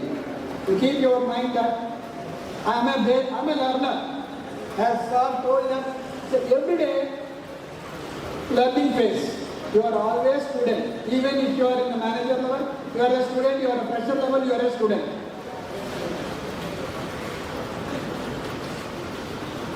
So everybody be confident when you are going for interview, communicate proper, explain what you know very well. Even though for freshers they will ask some limited questions. You communicate well. What you know, you please be confident what you know. Don't put some other guy's technology or mind in your resume or in your mind. Then you will collapse. Then you will confuse and you will make interviewer or management confused. So well dressed, keep your mind fresh, be confident, communicate well, then industry needs you. Otherwise, your mindset will not change and they will not take it. They will go for another plan. Communication, that's also very, very important. Even you say one word, it should be very clear. You communicate clearly. Then totally in one word, you can communicate much. But if you loud, opposite person, the listener should hear your voice. Then only you will be able to understand. Then only you will be able to hear what you are going to do. Many of the people, now itself, as they are saying, everybody is talking, everybody is talking each other.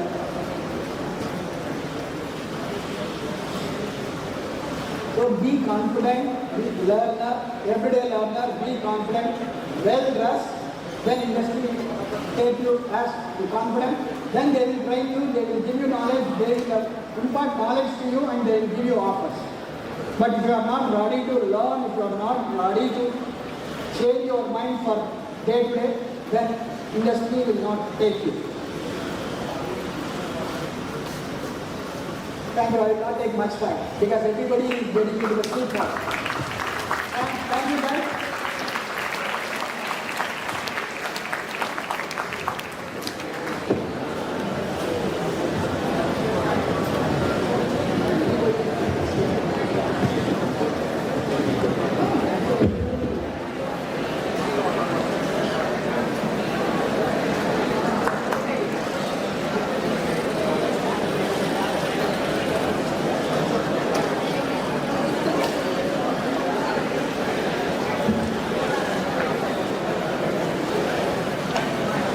Thank you, sir. And I must highlight it that sir emphasized on commitment and confidence again. And he has explained his experiences and situations where he felt commitment and confidence is what adds value to you. Sir has also shared his observation where, during interviews, when you lack confidence or when you lack proactiveness, and he has also asked everybody to consider basic etiquette that one must follow, especially during your interview phases. And next, sir urges on the point of clarity. It could be on what you want to say or what you want to understand. Clarity is what makes your perception. And again, this is something which we all deal with, procrastination. Sir emphasizes procrastination sir emphasis on procrastination, and procrastination does not stop at student life, guys, right? And also we can see him talk about mental masturbation, where we tend to want to do things and we stop ourselves from doing those things because we cannot, we are unable to do it. And yes, and this is something everybody is doing right now. Our generation values our virtual life more than our actual life. Adaptability and flexibility is all what today's industry is about. That's what sir liked to put it. And yes, last but not the least, your bookish knowledge isn't sufficient when you want to deal with people or understand the industry. And this does not limit to the industry itself. That's what I feel. And thank you.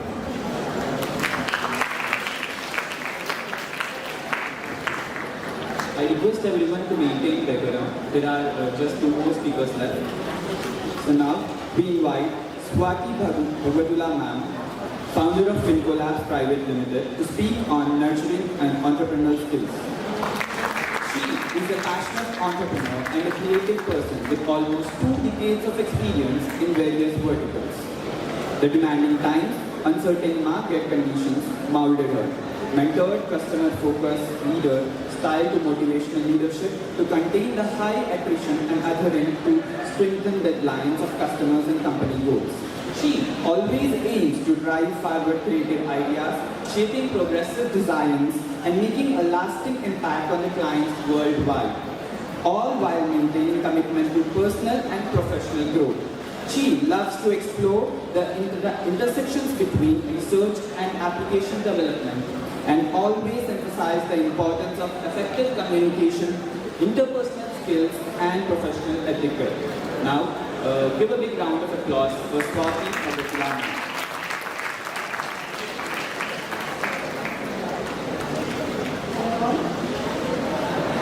Everyone awake? Hungry? Yeah. I am hungry. Okay, see, thank you so much ICT and Nanak College for having me here. It's a wonderful experience coming here, facing you all, interacting with you all. My topic for today is about entrepreneurship and nurturing entrepreneurship skills.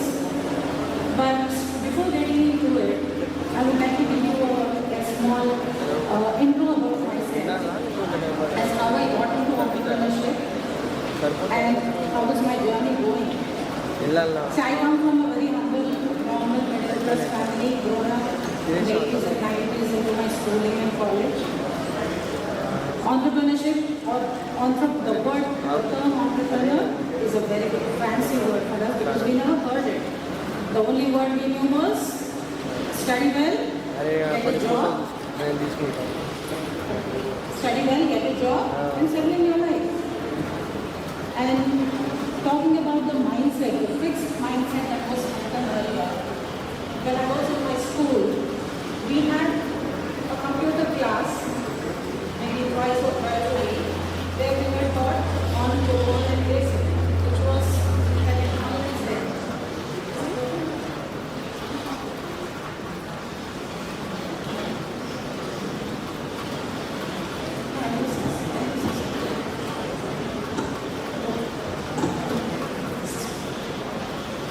You know, when I was in my school, I hardly had any interest in that computer class because I could never understand the logic behind writing those lines of code. It was very basic, just write some sentences of some coding and your name will display on the screen. But my mind was not accepting it. I could never understand what it is all about. So I thought this computer is not made for me, and that was the day when I decided, kuch bhi kar lungi, I will go into any field, but I will not do anything related to computers. See how smart I was. Hardly did I realize, after a few decades, I am going to work in software industry. I will be working with those computers only. Okay? So, talking about the mindsets, never fix yourself, hey, I will only do this, I am only made for this. So if you fix yourself for only certain thing, you will be forced to do that only. Okay, so always be open. So I come from such a mindset where I never wanted to work for any software related job. Okay, I always wanted to do something very creative, very interested to myself, where I can enjoy myself. Okay, so always be open to the opportunities that come to your way. Always be open to whatever you go through and handle the situations and handle the opportunities that you receive. And coming to entrepreneurship, I was very happy in my job. I was working and Sir told about, Krishnan Garu told about friends influencing, right? So when I was working, I got a call from Nipuna. Heard about Nipuna? It was a baby company of Satya. Okay? So I got a call from them. I went till the gate of the company for interview. So that day one of my friends, he dropped me at the company for the interview. So when I went there, it was at Cyber Gateway. So when I went there, he asked me why I was here. I said, I'll come for Nipuna's interview. He said, what are you doing? It was such a crappy company, don't go there. It's not a good company at all. I heard to him, I thought, okay, he's already into corporates, he's already working, I trusted him. And without even entering the gate, I came back home. The HR, they gave me a call again, said you were supposed to attend an interview, you did not turn up. I said, I felt bad, HR of the company is calling me for an interview, and it's not me, board, it is very rude that I don't go. So I immediately, I said, okay, tomorrow I'll come. I went there. That was the best decision that I have taken, because Nipuna was a very good company. I experienced so much of work there. I've learned so much. I've met variety of people. So what I intend to say here is, listen to yourself. It is the opportunity or the situation that you are facing. Don't listen to anybody. They are not in your shoes. You are in your shoes, right? So, no company is small, no company is big, no one is good or bad. Everywhere, whichever company you go to work, you will learn something or other. So don't take anybody for granted. And my personal experience, my personal suggestion that I say, start with a small or a medium-sized company, maybe a startup, where you will have a lot of opportunities to learn, to make mistakes, and to learn out of them and become better. So this is my personal experience that I wanted to share.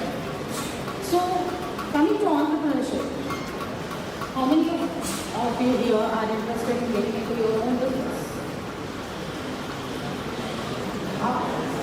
It's quite a good number. So, what do you think of own business, having your own business, or being an entrepreneur? It's a fancy word, right?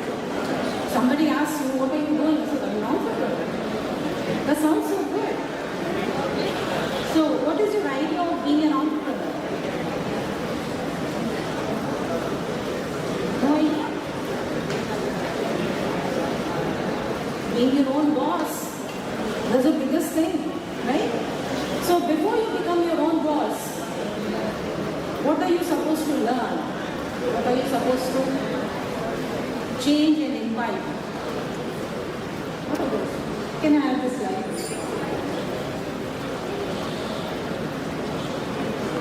Does it make any sense? How many of you agree with this? So why do you think entrepreneurs are not born, they are made? Why do you think?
When you become an entrepreneur, you are not going to have your pay on the first of every month.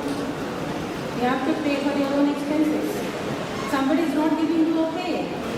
The first thing is, you are out of your luxury, you are out of your pay, you don't have your salary. On the contrary, you have to first think about those who are working for you and you have to pay. So it really needs a lot of guts and a lot of perseverance to reach that level. It's not very easy. When you are working, when I was also working, on the first, when I used to get my job, you know what was the first thing I used to do? Open an Excel sheet. Why? I used to write my expenses, calculate how much I have to pay this month, then what is the amount remaining with me? From that, how much I have to save for the next month? And what is in my hand right now? So, an employee has that luxury. But does an employer has that? An entrepreneur has that? No. So, to reach that level, to reach to that mindset, it needs a lot of ups and downs and a lot of struggles to face. So, entrepreneurs are made, they are not born. It's not easy to become an entrepreneur. Because, let me ask you a question. How many of you have heard a no in your life? A no. No for what, my dear? Why did you hear? For what?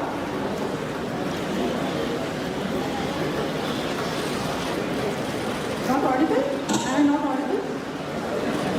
For what did you hear a no? The last boy. For what did you hear a no?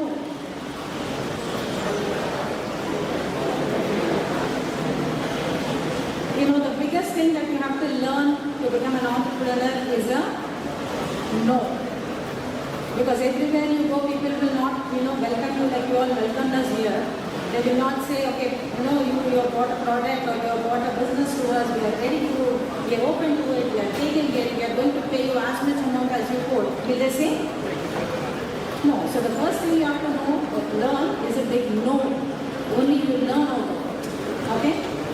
The next thing. Hope I am not boring you, am I? Not getting any responses. Okay. So who's an entrepreneur? Who's an entrepreneur? Huh?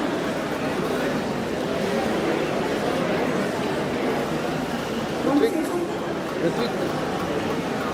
Who's an entrepreneur? Any answers?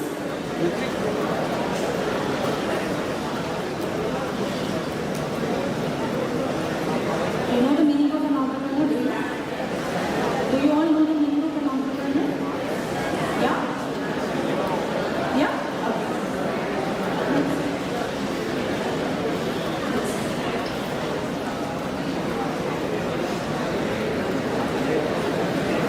So these are the words that describe an entrepreneur. An entrepreneur is an organizer. He's a dreamer. You know, how does a business start? A person dreams about a business or an idea. He thinks about it, he or she thinks about it. And then the idea takes a shape. He becomes an architect of the idea. He prepares a plan for it, right?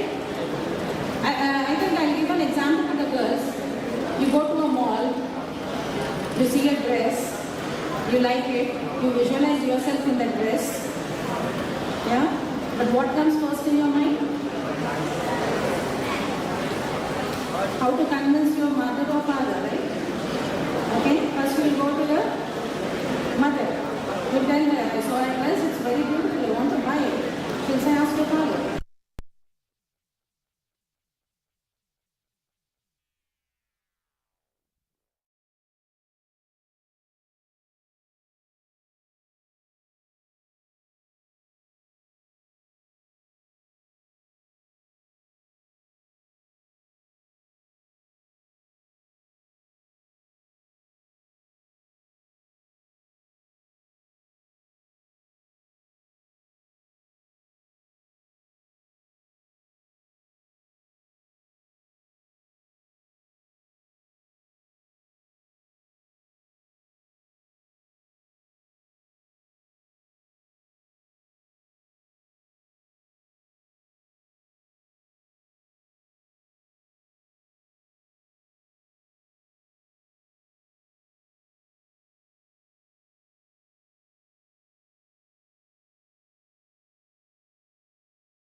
to be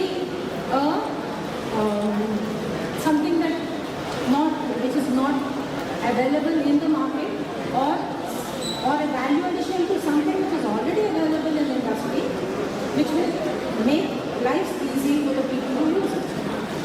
Okay, so innovation can be of anything, any kind, and risk taking. Risk taking starts the moment you start your business, because you stop working for somebody, you stop earning, and you put your time, your efforts, everything in something that you believe in. Always remember, a business is the thing which only you believe in. People with you will not believe it in the beginning.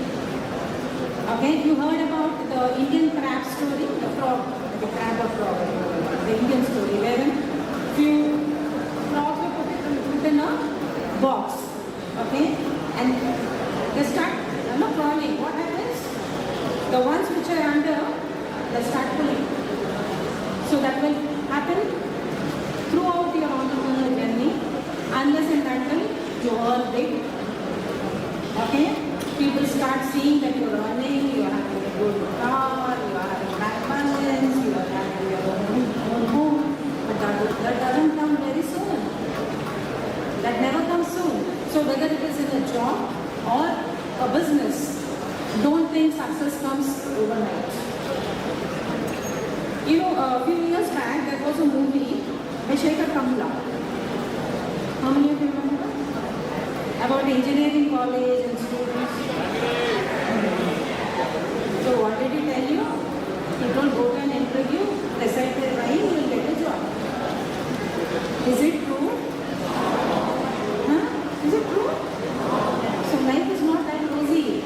Whether it is your job, whether it is your business, or whether you become a professional, life is all about struggles. Every day is a learning, every day is a new struggle and a new challenge. So you have to be always open to it. Don't think we are B.Tech graduates. Companies will come to our campus because Guru Nanak is a very renowned institution. They'll come to us, they will pick up like this, they'll select us, we will be taken to high-tech city or Pachagoni in huge companies, in huge buildings, AC rooms, boys will think we'll have girlfriends. No? Not interested? And don't tell me, I will not believe if you say we are, you're not into that. You have to enjoy your life, but focus on your work also. So, I always thought, whenever I come across Shekhar Kamla, I would ask him to make happiness part 2. So, what happened to that guy who told a rhyme and joined the company? Right? So, it is not that simple, it is not that rosy. Okay? In jobs, in your professions also, it will be very, it's not only in business that it is risk, in jobs also it is risky. Because you will not find people around you who are very nice, who will teach you, who will give you guidance, who will give you, who will help you to complete your work. No. There will be all, villains from all the movies who are backstabbers. No, definitely. They will be very nice in front of you, but they will be backstabbing you. So you have to be very careful to people, whether it is your job or whether it is your business. Okay? And main important thing, what I want to tell you is, make mistakes. See, I am going very normally and casually because all my topics were previously covered by all my lovely, beautiful friends. So make mistakes and learn out of it. Don't repeat the same mistake. That's very stupid. Right? And even when you are in your job or in your business, make mistakes, learn out of your mistakes, and make sure you don't repeat the same mistake again. No, that is how I also came into it. And imagine a person who decided not to work in any software related or computer related industry is running a software company. Was it easy for me? Was it easy for me? I'm not a B.Tech graduate, you know that? I'm not an engineering graduate. I'm a mass communication graduate. But I BTech students and BTech, graduates under me, and I work with them. So was it easy for me? Because BTech graduates are very smart. Why? Because they think they only know everything. Somebody who's running a job, a company, without any knowledge, they will not start anything, right? So that is one important point for an entrepreneur. Have knowledge of what you are doing. May not be completely, but at least a little of it. You should have a fair, good information and fair, good knowledge about what you are doing, what you are asking your team to do. Okay? And vision of where you want your business or where you want your company to go, and organizing skills, dealing with people. Okay, and few more generic things that I want to cover before I wrap up. Meet people, stop depending on the Google, and do a lot of networking, whether you are in your job and you want to become an entrepreneur in future. Do a lot of networking, meet people. There will be many events like this which happen across the city in various topics. So whenever, even as a student, you can go and you can attend such events and seminars, listen to the speakers, network with them, and learn from their failures. Success stories are always available, failures are not. Okay? So, as an entrepreneur, I would say my success is very minute when compared to my failures. That's why I'm here. Because everybody is interested about success stories, not failure stories. I have heard a lot of no's, a lot of insults, and my near relatives, friends, the main important advice I would give is stay away from such people who will say, there was one girl who worked with me in my company. She was under me, and one day she messages me saying, "Ma'am, where are you working?" But what a confidence she has that I'm going to close my company. She had more confidence on me that I'm going to be a failure. So stop listening to people. Listen to yourself. Listen to what your mind says, your heart says. Take risks. Don't listen to your friends saying this is a good company, don't work there, they will give more package. No. Anywhere, no effort of yours in your life will be a waste. You will learn. It may be a minor thing, but it will be helpful for you in your life. Okay? I hope I made at least a little sense. Okay? Thank you so much for giving me a patience.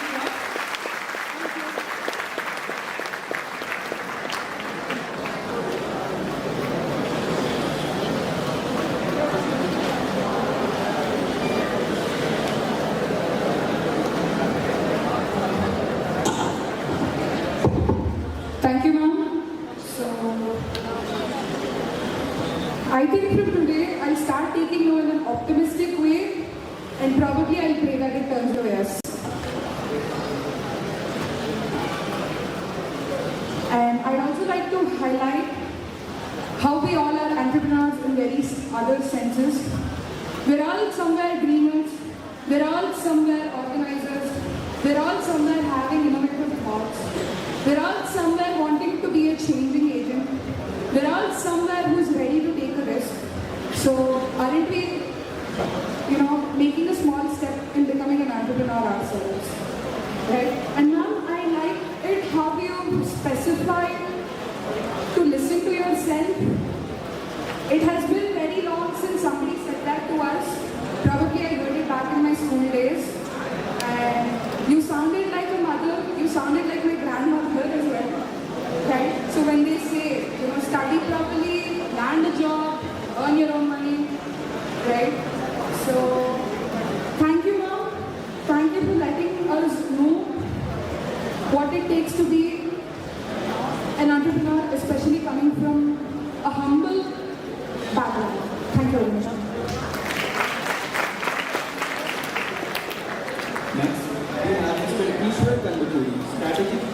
and specialist at Mark Solutions, who will discuss the transition from campus to corporate. He was a versatile HR professional with 14 years extensive experience in handling employee life cycle. He is highly goal-oriented, results-driven, and dedicated professional with demonstrated ability to source and place the candidates in highly competitive markets. He has HR analytics, business intelligence, reporting tools like KPA and Power BI. Now, give a big round of applause for Ishwar Kandukuri. Thank you. Good afternoon. Can you please stand up, all of you?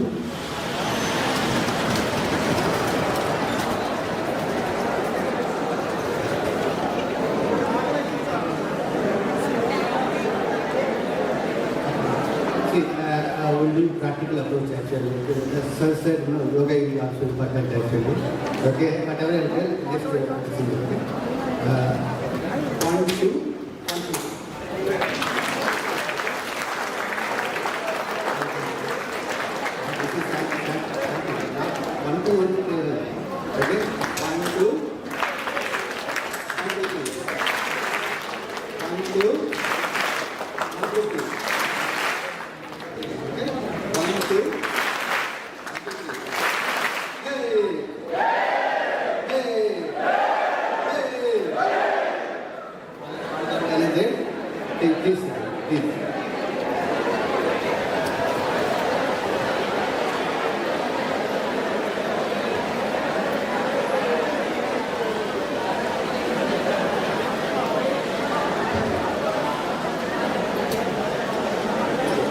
Firstly, I would like to thank Nanak Institute, Mr. Vinay Choprati, and all dignitaries and officers and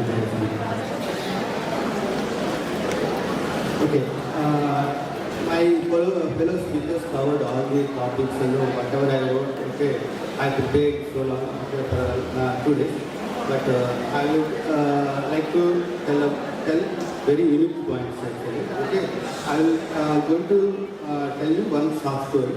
Okay, some instant. See, when I was in Pune, please very carefully. But I am going to ask questions actually. Say interactive section. I am going to say. Okay. See, when I was in Pune location, I used to work with companies actually, Tata, business services, business solutions, trade limited. Okay, I used to go to office and I used to catch the transport. Okay. One day, one cab driver stopped and he picked me and dropped A to B point actually. While I was driving, okay, I observed that he is having like this. I observed that he is carrying a newspaper and dictionary. Okay. I was asking that, why you would like to know, he knows only Hindi and English only. Okay. I asked him that, why you are carrying newspaper and all, okay? Because I thought that, whoever is dropping him, okay, might be, they might be carrying kind of stuff. So he said that, I want to learn English. Okay, because today my clients are from Hindi and like Marathi background. Tomorrow foreigners will come and interact with them. Okay, that's why I keep reading the newspaper daily basis whenever I get the time. Okay, based on this instance, okay, what do you think about that actually? Can you tell me what are the things? Okay, you think upon about him actually?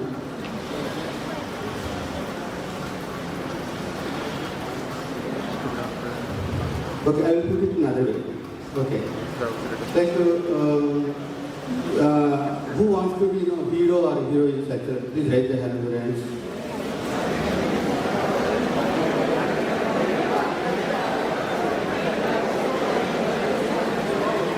Come on in. Don't be shy. Don't be shy. Okay. Who knows? Very, very nice. Okay, all of you know Chiranjeevi? Okay. Right? Chiranjeevi, Nagarjuna, Venkatesh, Paul Kalyan. Yes, I am expecting. Water bottle is What are the qualities, inherent qualities they have actually? Can you please tell me one by one? Please loud. Attitude. Huh? Acting. And other. Sorry?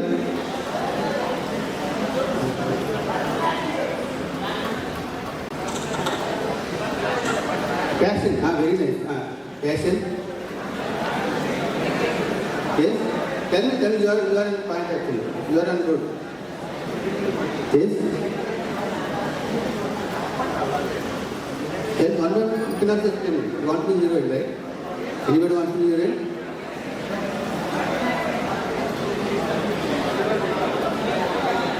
Honesty and confidence, right? Yes. Very nice. Very nice. Yes. What else?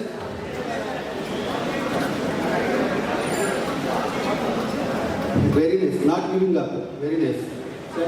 Yes. Can you know what are the skill set they must be having?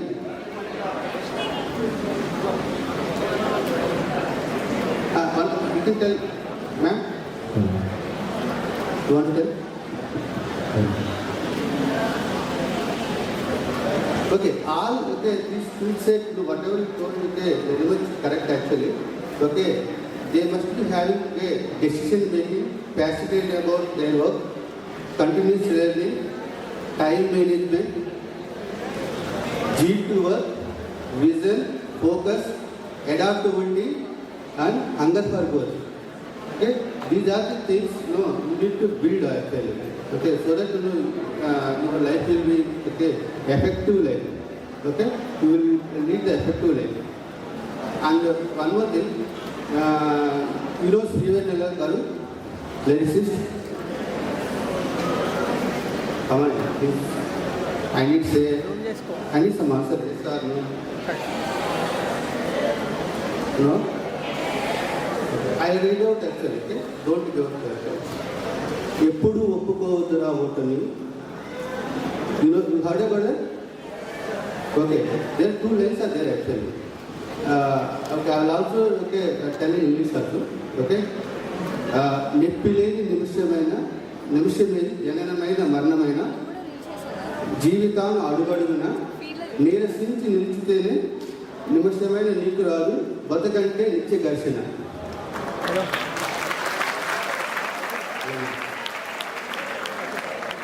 I read it in English, who don't know English.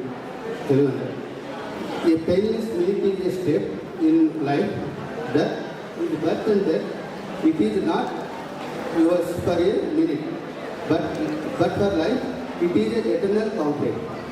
One more thing, ఆశనీకు అశ్రమమును శ్వాసనీకు శస్త్రమమును తీసుకున్న సారెవరా నిరంతరం ప్రయత్నం ఉందరా నిరాశకే నిరాశ పుట్టరా.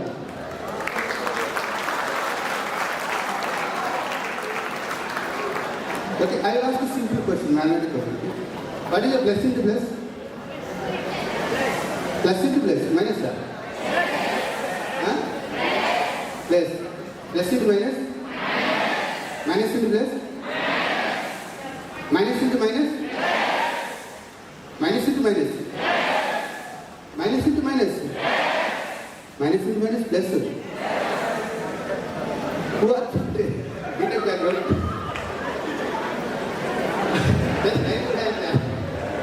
I would like to appreciate. Minus into minus? Less. Right? Correct or not? Yes? Say this yes. Very nice. You are energetic people, okay? You will get a job very soon. See, here, why I have read these lines actually? See, nirasha means frustration, right? Still, one few more minutes actually, okay? Only 2 minutes, okay? I am not going to take that. Nirasha means, what is nirasha means? Frustration, right? Okay. See, These one word, frustration into frustration, okay, will give positive calculation he wrote, okay. Like Nirantaram Prayatnamunna Nirasake Nirasa Puttada. Hope is for you, breathe is for you, Sasra is for you. Is there constant effort or frustration only biggest frustration? Okay? The how lovely okay, he wrote the things actually. Okay? And don't give up until you succeed. Yat bhavan tadbhavati. You heard that? Okay, whatever you think upon, okay, you will be like that. Okay? And all the best future things. And thank you so much with this work. Thank you. Hope you enjoyed. Thank you.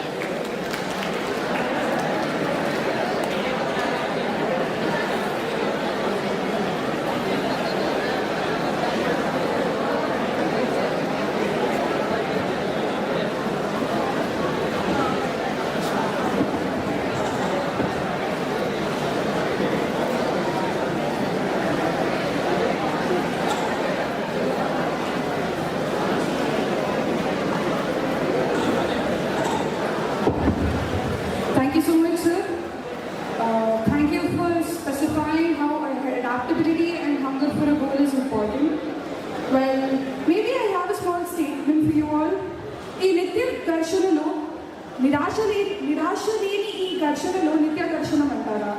I know I messed it up, right? But what I'm trying to tell you is, maybe there is no struggle without feeling bad, or maybe there is no struggle where you tend not to feel. Thank you.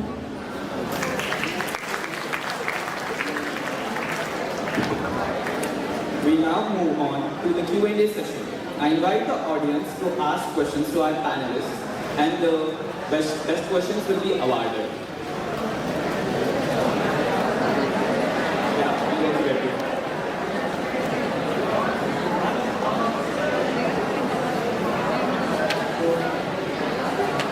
All of you are listening to our esteemed speakers. So any questions related to this, you can ask right now. Okay? We are open to the question and answer session now. So just stand up to hand over the mic to you and ask your questions.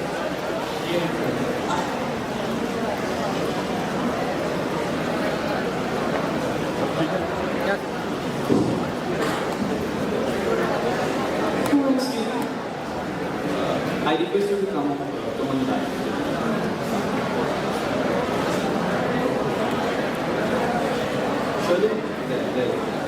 I request the delegates to come on the dais, please.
That's a very good question, because I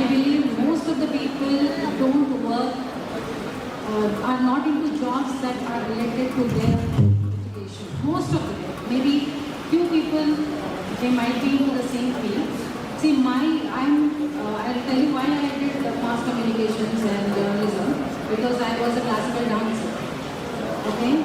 So I did my foreign languages also from CFL. You heard of CFL? Now it's in Club. I've learned French and German because I didn't want to study engineering. So I wanted to utilize that time in something beneficial. So I've learned foreign languages. I did my graduation in mass communication. And I never worked for any organization which had something to do with mass communication.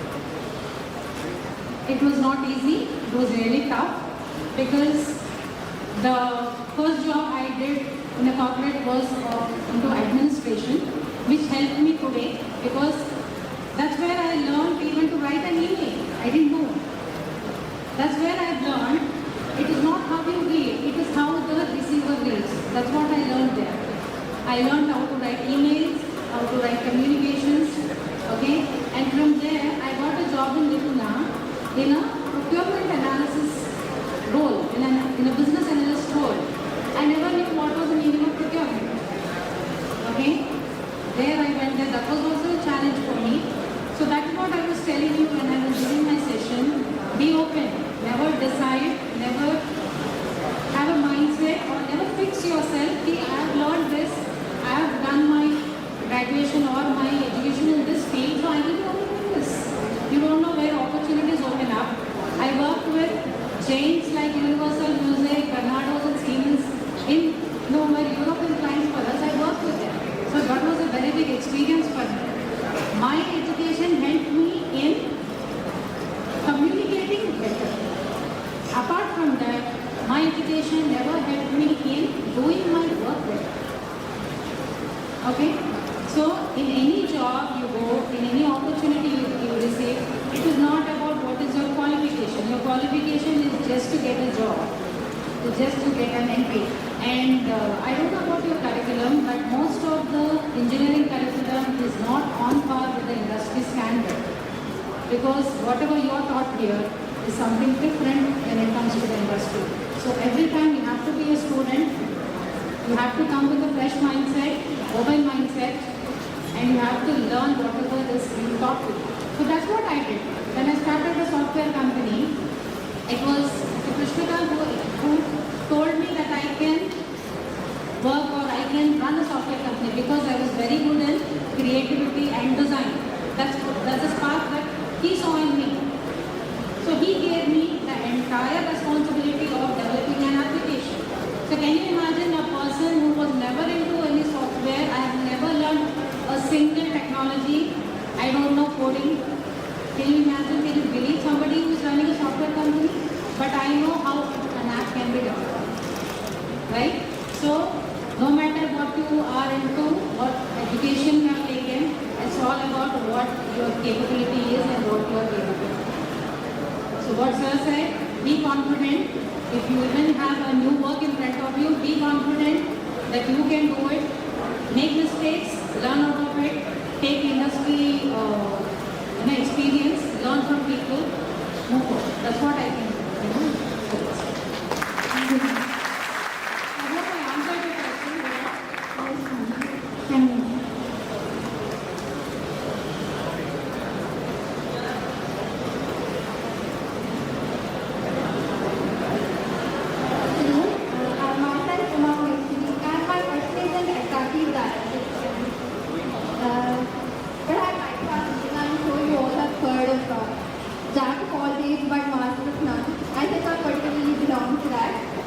Is it possible to be a jack of all trades and still achieve in multiple areas, or does achieving mastery in anything require a singular focus on that particular area?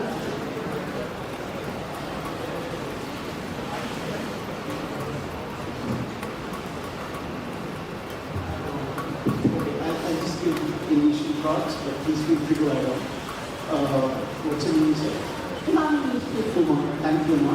Good question and very relevant in today's scenario, right? Because if you ask any of the entrepreneurs what kind of employees they would want, they would want exactly what you described, jack of all trades, because that's the best value for money, right?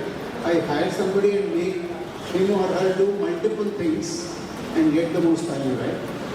In fact, most of you or some of you who are in the computer science engineering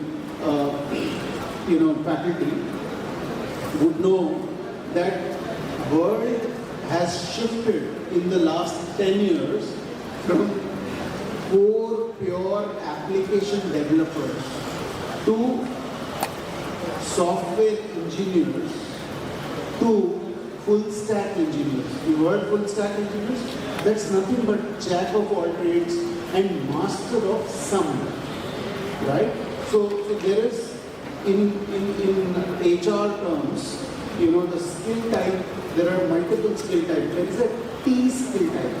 T skill type is when you have knowledge of multiple skills, but you have a very deep expertise in one area. That is T skill type. Then there is a Pi skill type, where you have knowledge of front end, back end, middleware, but in two areas at least you have deep expertise, right? That is Pi. Then there is M. So like that, and these are skills and roles which are being valued a lot. For example, if we hire a simple software engineer from campus at around 12 lakhs to 15 lakhs per annum, we pay at least 30% premium to those full stack engineers, at least 18 lakhs to 25 lakhs per annum, right? That's the difference. And just to add there, so it's an excellent question. Now this is something which I'm sure is in the minds of all these people, and I'm sure you're present. But as rightly said by Nayan sir, he mentioned that being a jack of all is important and master of some is. Okay? Now why that is true? Because there are, first and foremost, for all of us here, okay, whether are you really aware of what skills you have? Okay? What are you really good at? Okay, what is it that you really, really like? Engineering is by the way, or engineering is for the way? Yeah? So you need to really do that little analysis. There are a lot of tools in the market. There are a lot of career counseling tools which are available. There are a lot of tests, assessment tests which are available, which will first help you know what you are good at. Okay, which will help you give you some direction of what you are. Right? And for my example also, like I did my MBA, like my parents both are doctors, both of me wanted to push me into medical. I did work here, the BTS and all of that, but I chose to take up an MBA. I did my science, chose to do. So I'm a chemistry person, did MBA, now did psychology. Okay, I'm also a sports person, I played table tennis. Okay, so there are multiple things I'm doing, but what am I deriving out of it? There's a common thread. I love interacting with people. Right? So there's a common thread, and that's something that I kind of understood for myself, not very earlier on in my career. I did my MBA by the way, okay? But I knew that I didn't want to become a doctor for sure. So what are the things that you don't want to become? What are the things you feel you need to get in or you like doing, right? And then align. So definitely multiplicity of things is definitely a welcome, because that's what growth mindset speaks about, right? So I think that's it.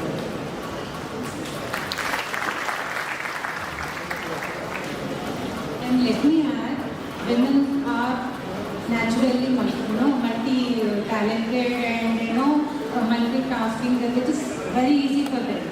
So I feel girls sitting in this hall are more talented, far more talented and far more able than anybody else.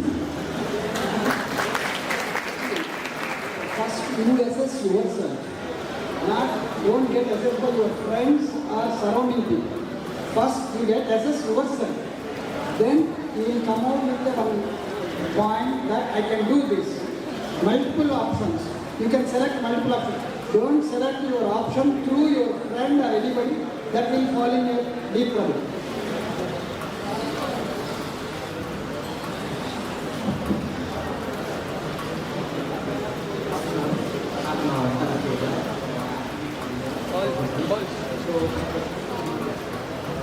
My question to you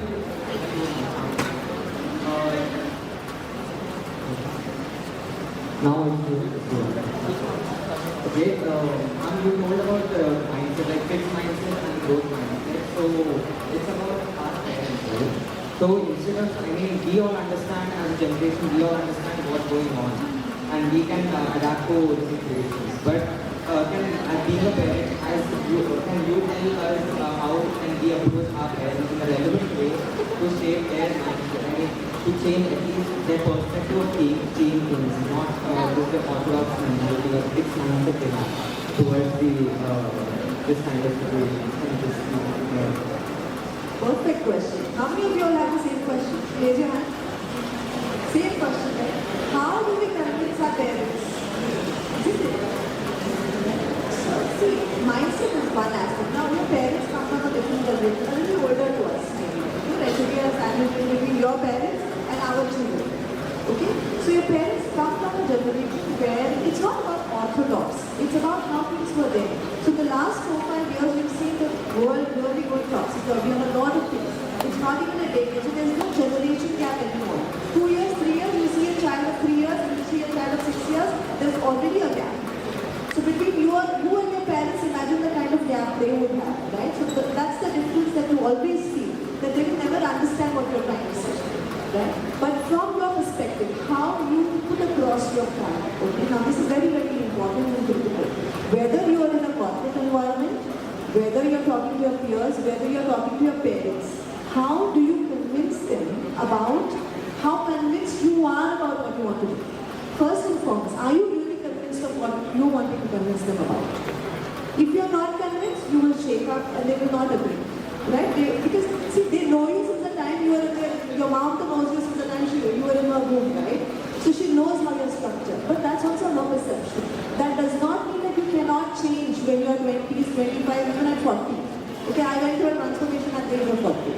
Okay, so that doesn't stop you, it does not limit you. But at current scenario, you can definitely convince your parents if you're convinced well about what you want to do.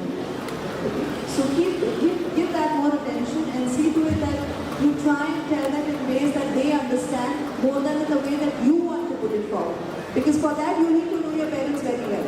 Not just they knowing you, right? You need to know your parents. You need to understand what their strengths are and what their weaknesses are, right? And then accordingly put up your plans. Let's quote an example. I was sharing with Shanika this morning. So my boss, she is a single parent, and her son now is I think around 21 years old. 8 years ago, when he was like 12 or 13 years old, he was desperate to get a PlayStation. Right? PS4 was very prevalent then, and he kept telling his mom that I need a PlayStation, and she's never played on PlayStation. She doesn't know what is the value of PlayStation and stuff like that. She kept refusing it because parents of that generation feel too much of on-screen, too much of digital exposure is not good and stuff like that, right? So she kept refusing. This went on for a year or so. This boy, he was just 13 years old, 8 years ago. He created a PPT. For 1 year he continued to pursue, and then he said, Mom, I'm going to make a presentation to you in your corporate style and see if you still get convinced or not. He created a PPT, talked about how life skills are different to PlayStation. She was immediately convinced when she gave the PlayStation. Right? So, two things. One, don't give up. Right? Respect them, understand that they're coming from a different situation. And talk respectfully, do not disrespect. I'll give you my personal experience. My son, when he was around 8 or 9 years old, he had a small bicycle. Okay, so I used to allow him only to ride within our campus. Okay, so later he started asking me for a bigger one. I said, no, you are very a small boy, I cannot buy for you. You know what he did? Very intelligent fellow. It was this Ganesh Nimarjan Day. So all the people were, there. He borrowed the cycle from his friend and he started, he showed me, he gave me a demo. That I can ride a bicycle so don't worry. That's when I got convinced and I bought a bicycle. Because still then I was worried, because he may not be able to balance it. It's a bigger cycle. I had my own pre-consumption, my own ideas I had. But he made sure he gave me a demo and convinced me. And another I would like to say, my neighbor's son, he works for Chai Biscuit. Heard about Chai Biscuit? It's a YouTube channel, now they are into production also. So she was so embarrassed to tell anybody that her son works for Chai Biscuit. Because when we were studying, we had only few, handful of careers to choose from. But now that is the biggest task. It's a big challenge that there are so many career options. Even stand-up comedy is a very big career. And nobody understands or accepts it as a career, right? So I really feel bad that it's a big challenge for your generation to convince your parents to accept it as a career.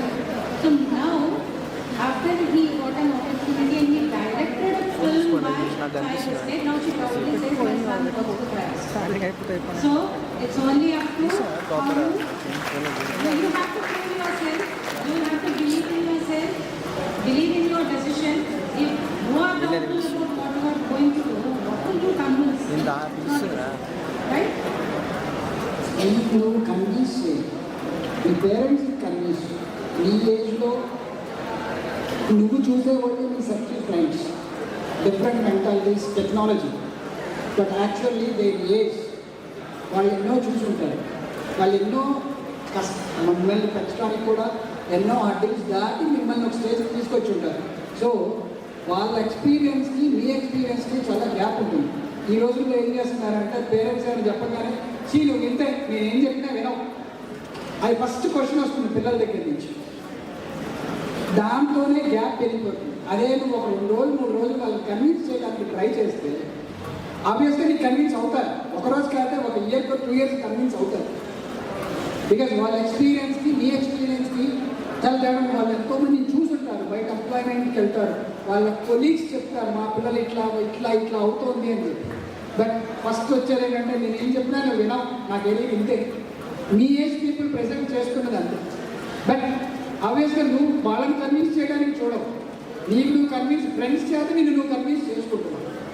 Friends are good, but sometimes parents చెప్పింది కూడా వినాలి. వాళ్ళని నువ్వు convince చేయి. At the same time వాళ్ళు నువ్వు అడిగింది ఒక 2 కొనిస్తే వాళ్ళు 3వది అడిగినప్పుడు వాళ్ళు గ్యాప్ తీసుకున్నారు అంటే ఎందుకు తీసుకున్నారు అని ఆలోచించట్లేదు. పక్కన నాకు యాపిల్ వాచెస్ వస్తున్నాయి, యాపిల్ వాచ్ వాడు అది పెట్టుకున్నాడే నాకు ఇది కావాల్సింది అంటే అది అవసరమా కాదా ఏంటి అనేది చూడట్లేదు. So first you convince yourself, convince your parents, then you will get what you want.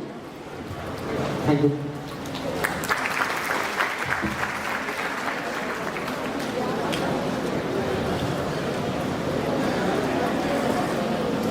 Hello, this is Kuwait.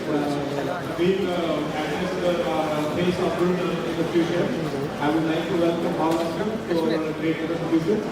And I have a few questions for you. I want to become an entrepreneur, but always in my mind there is some fear or threat.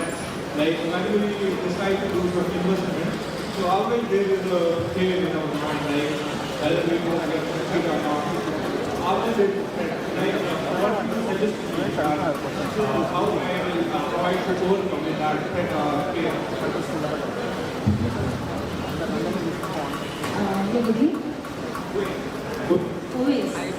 Always, have you seen a small child who was learning to walk? Huh?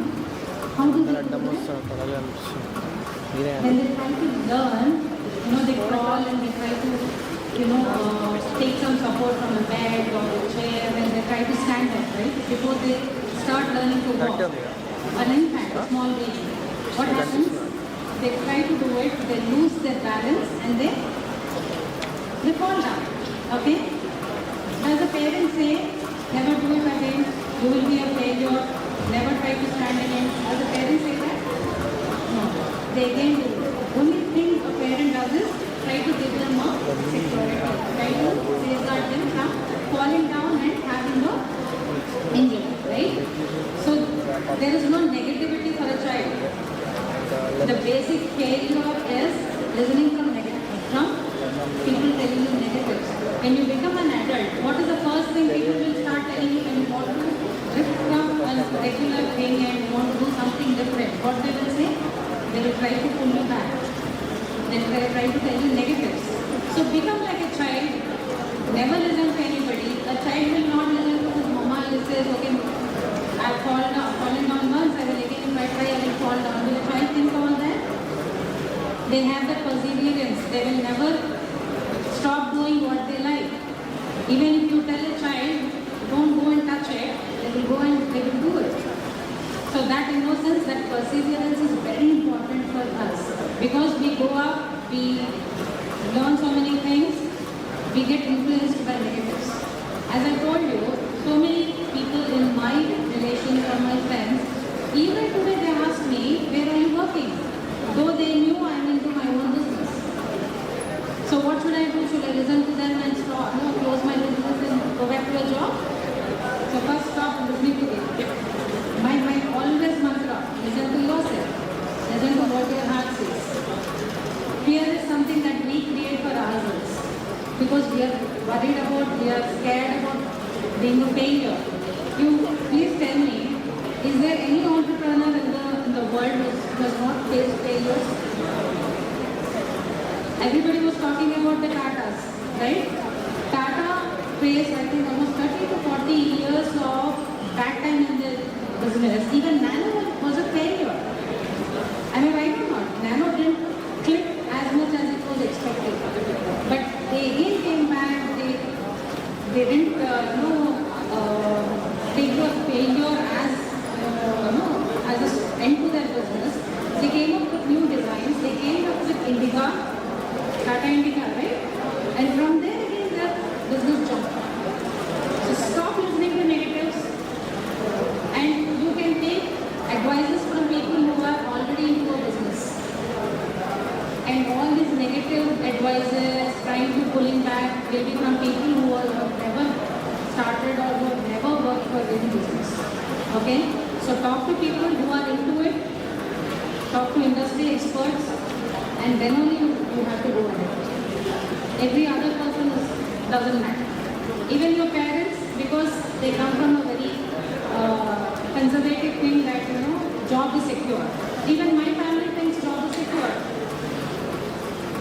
Okay? So if everybody starts doing job, who will be there to give a job? Somebody has to create jobs, no? So stop listening to people. That's all. Thank you, ma'am.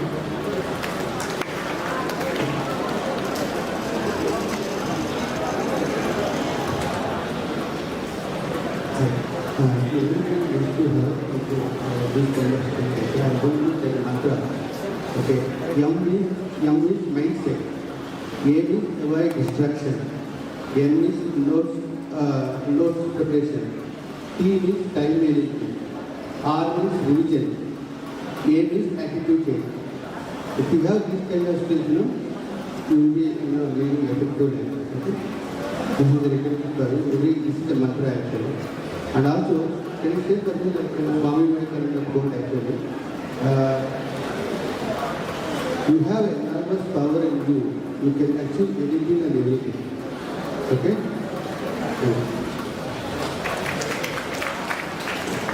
I understand we are falling short of time. Quick question. Quick. Good afternoon, ma'am. Sir, my question is this: what, ma'am? Ma'am, to become an entrepreneur, leadership skills and qualities are required. What to become an entrepreneur, leadership skills and qualities are required. What's the most important leadership lesson you have learned in your journey? Patience.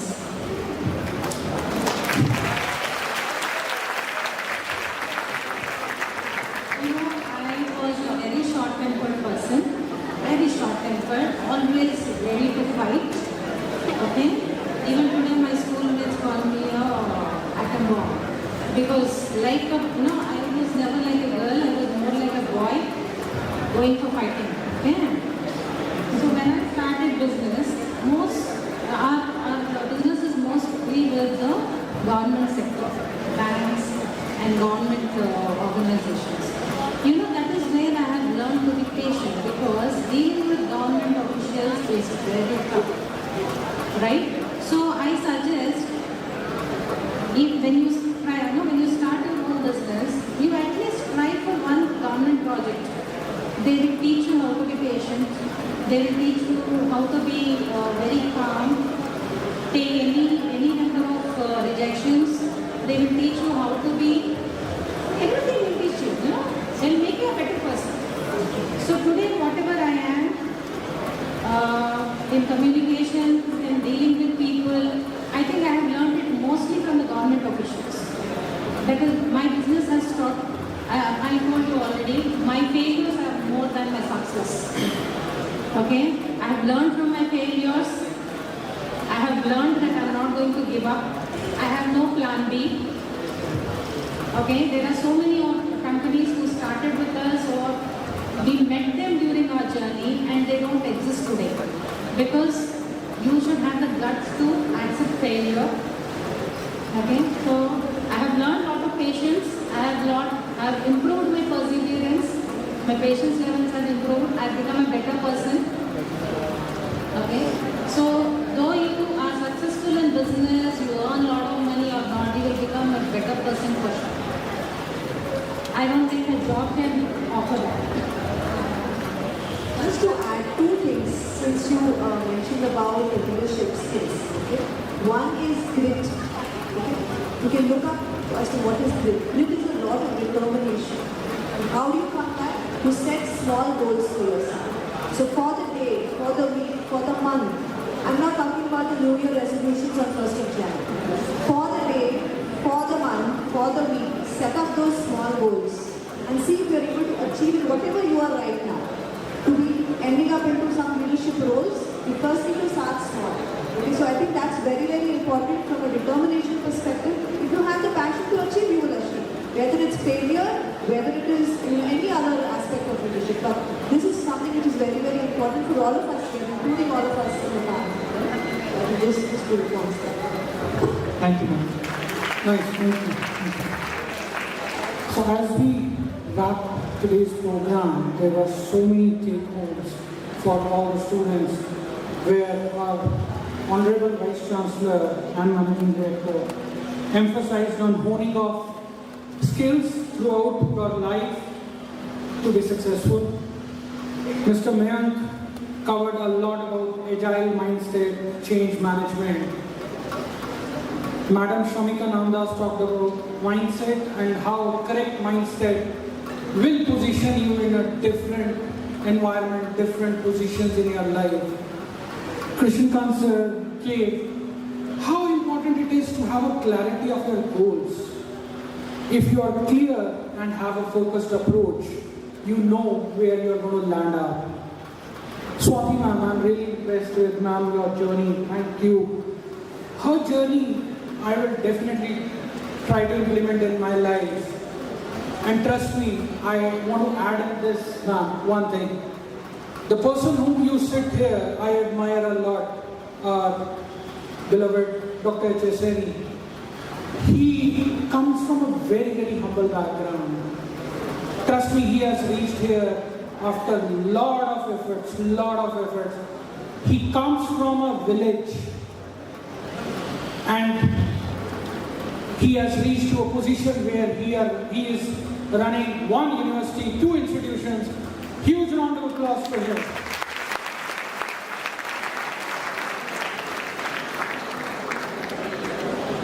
Ishwar sir, I came in and heard a lot of quotes of yours, and I know you since your journey in Win IT. And trust me, one thing I have learned from this guy, you work hard. He has worked hard when he was with Win IT. He was working hard when he changed, and today he is with another organization and as a successful TA leader. Huge round of applause to all of them who could spare their valuable time and gave us so much to learn from. I understand that 3 hours were not sufficient because they themselves are one single book, not even a chapter. And we couldn't take much from those 3 hours, but thanks to all of you who could spare their valuable time. I just wanted to add one one thing. Yes, ma'am. Whoever sitting here, or any student who is interested in entrepreneurship journey, they want to start something on your own, we are always open to help you with our guidance, with our experience, and whatever support we can extend to you, we are ready here from the industry to be with you. So, as we wind up, we would like to felicitate our guests. So, starting from that side, can we request our Honorable Vice Chancellor and MD Sir to felicitate Mr. Krishnakant Vishnu Batra Sir, Chairman and MD Ryzen Soft Technology.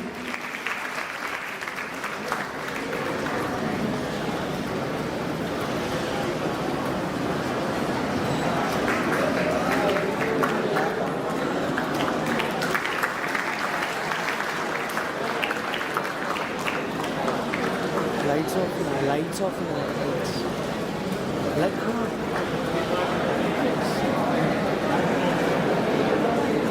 lights on, lights on, lights on, lights on. So, may I request Swati Bhagatullah ma'am, Founder, CEO of Finco Labs. The clap should not stop. This indicates how much you have enjoyed this session.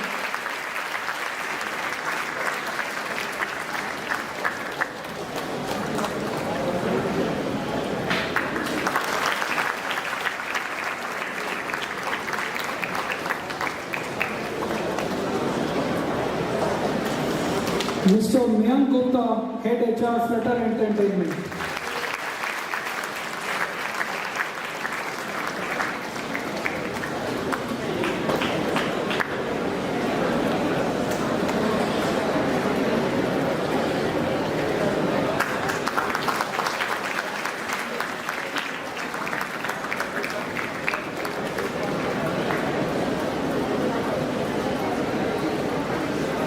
Shamika Namdas ma'am, Group Manager, HR, Tech Mahindra.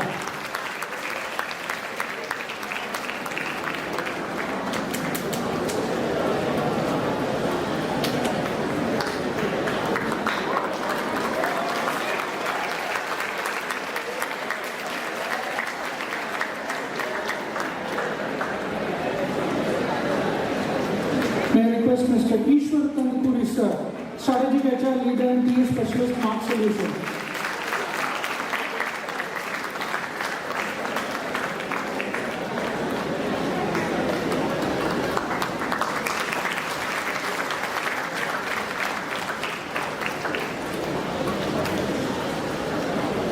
May I request all the panelists for a group photo, and Gopal from ICT.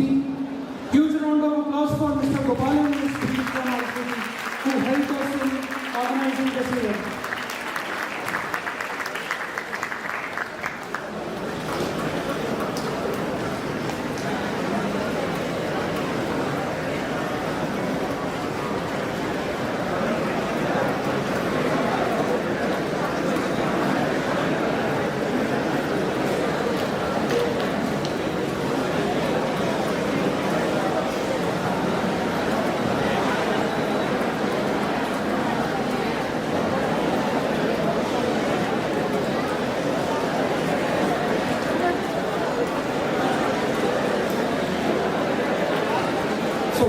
Just wait for 5 minutes.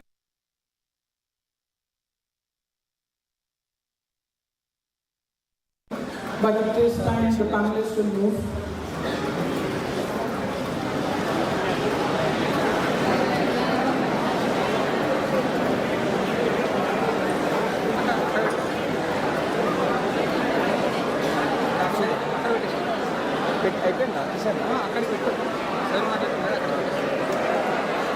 Just 5 minutes, guys. 5 minutes.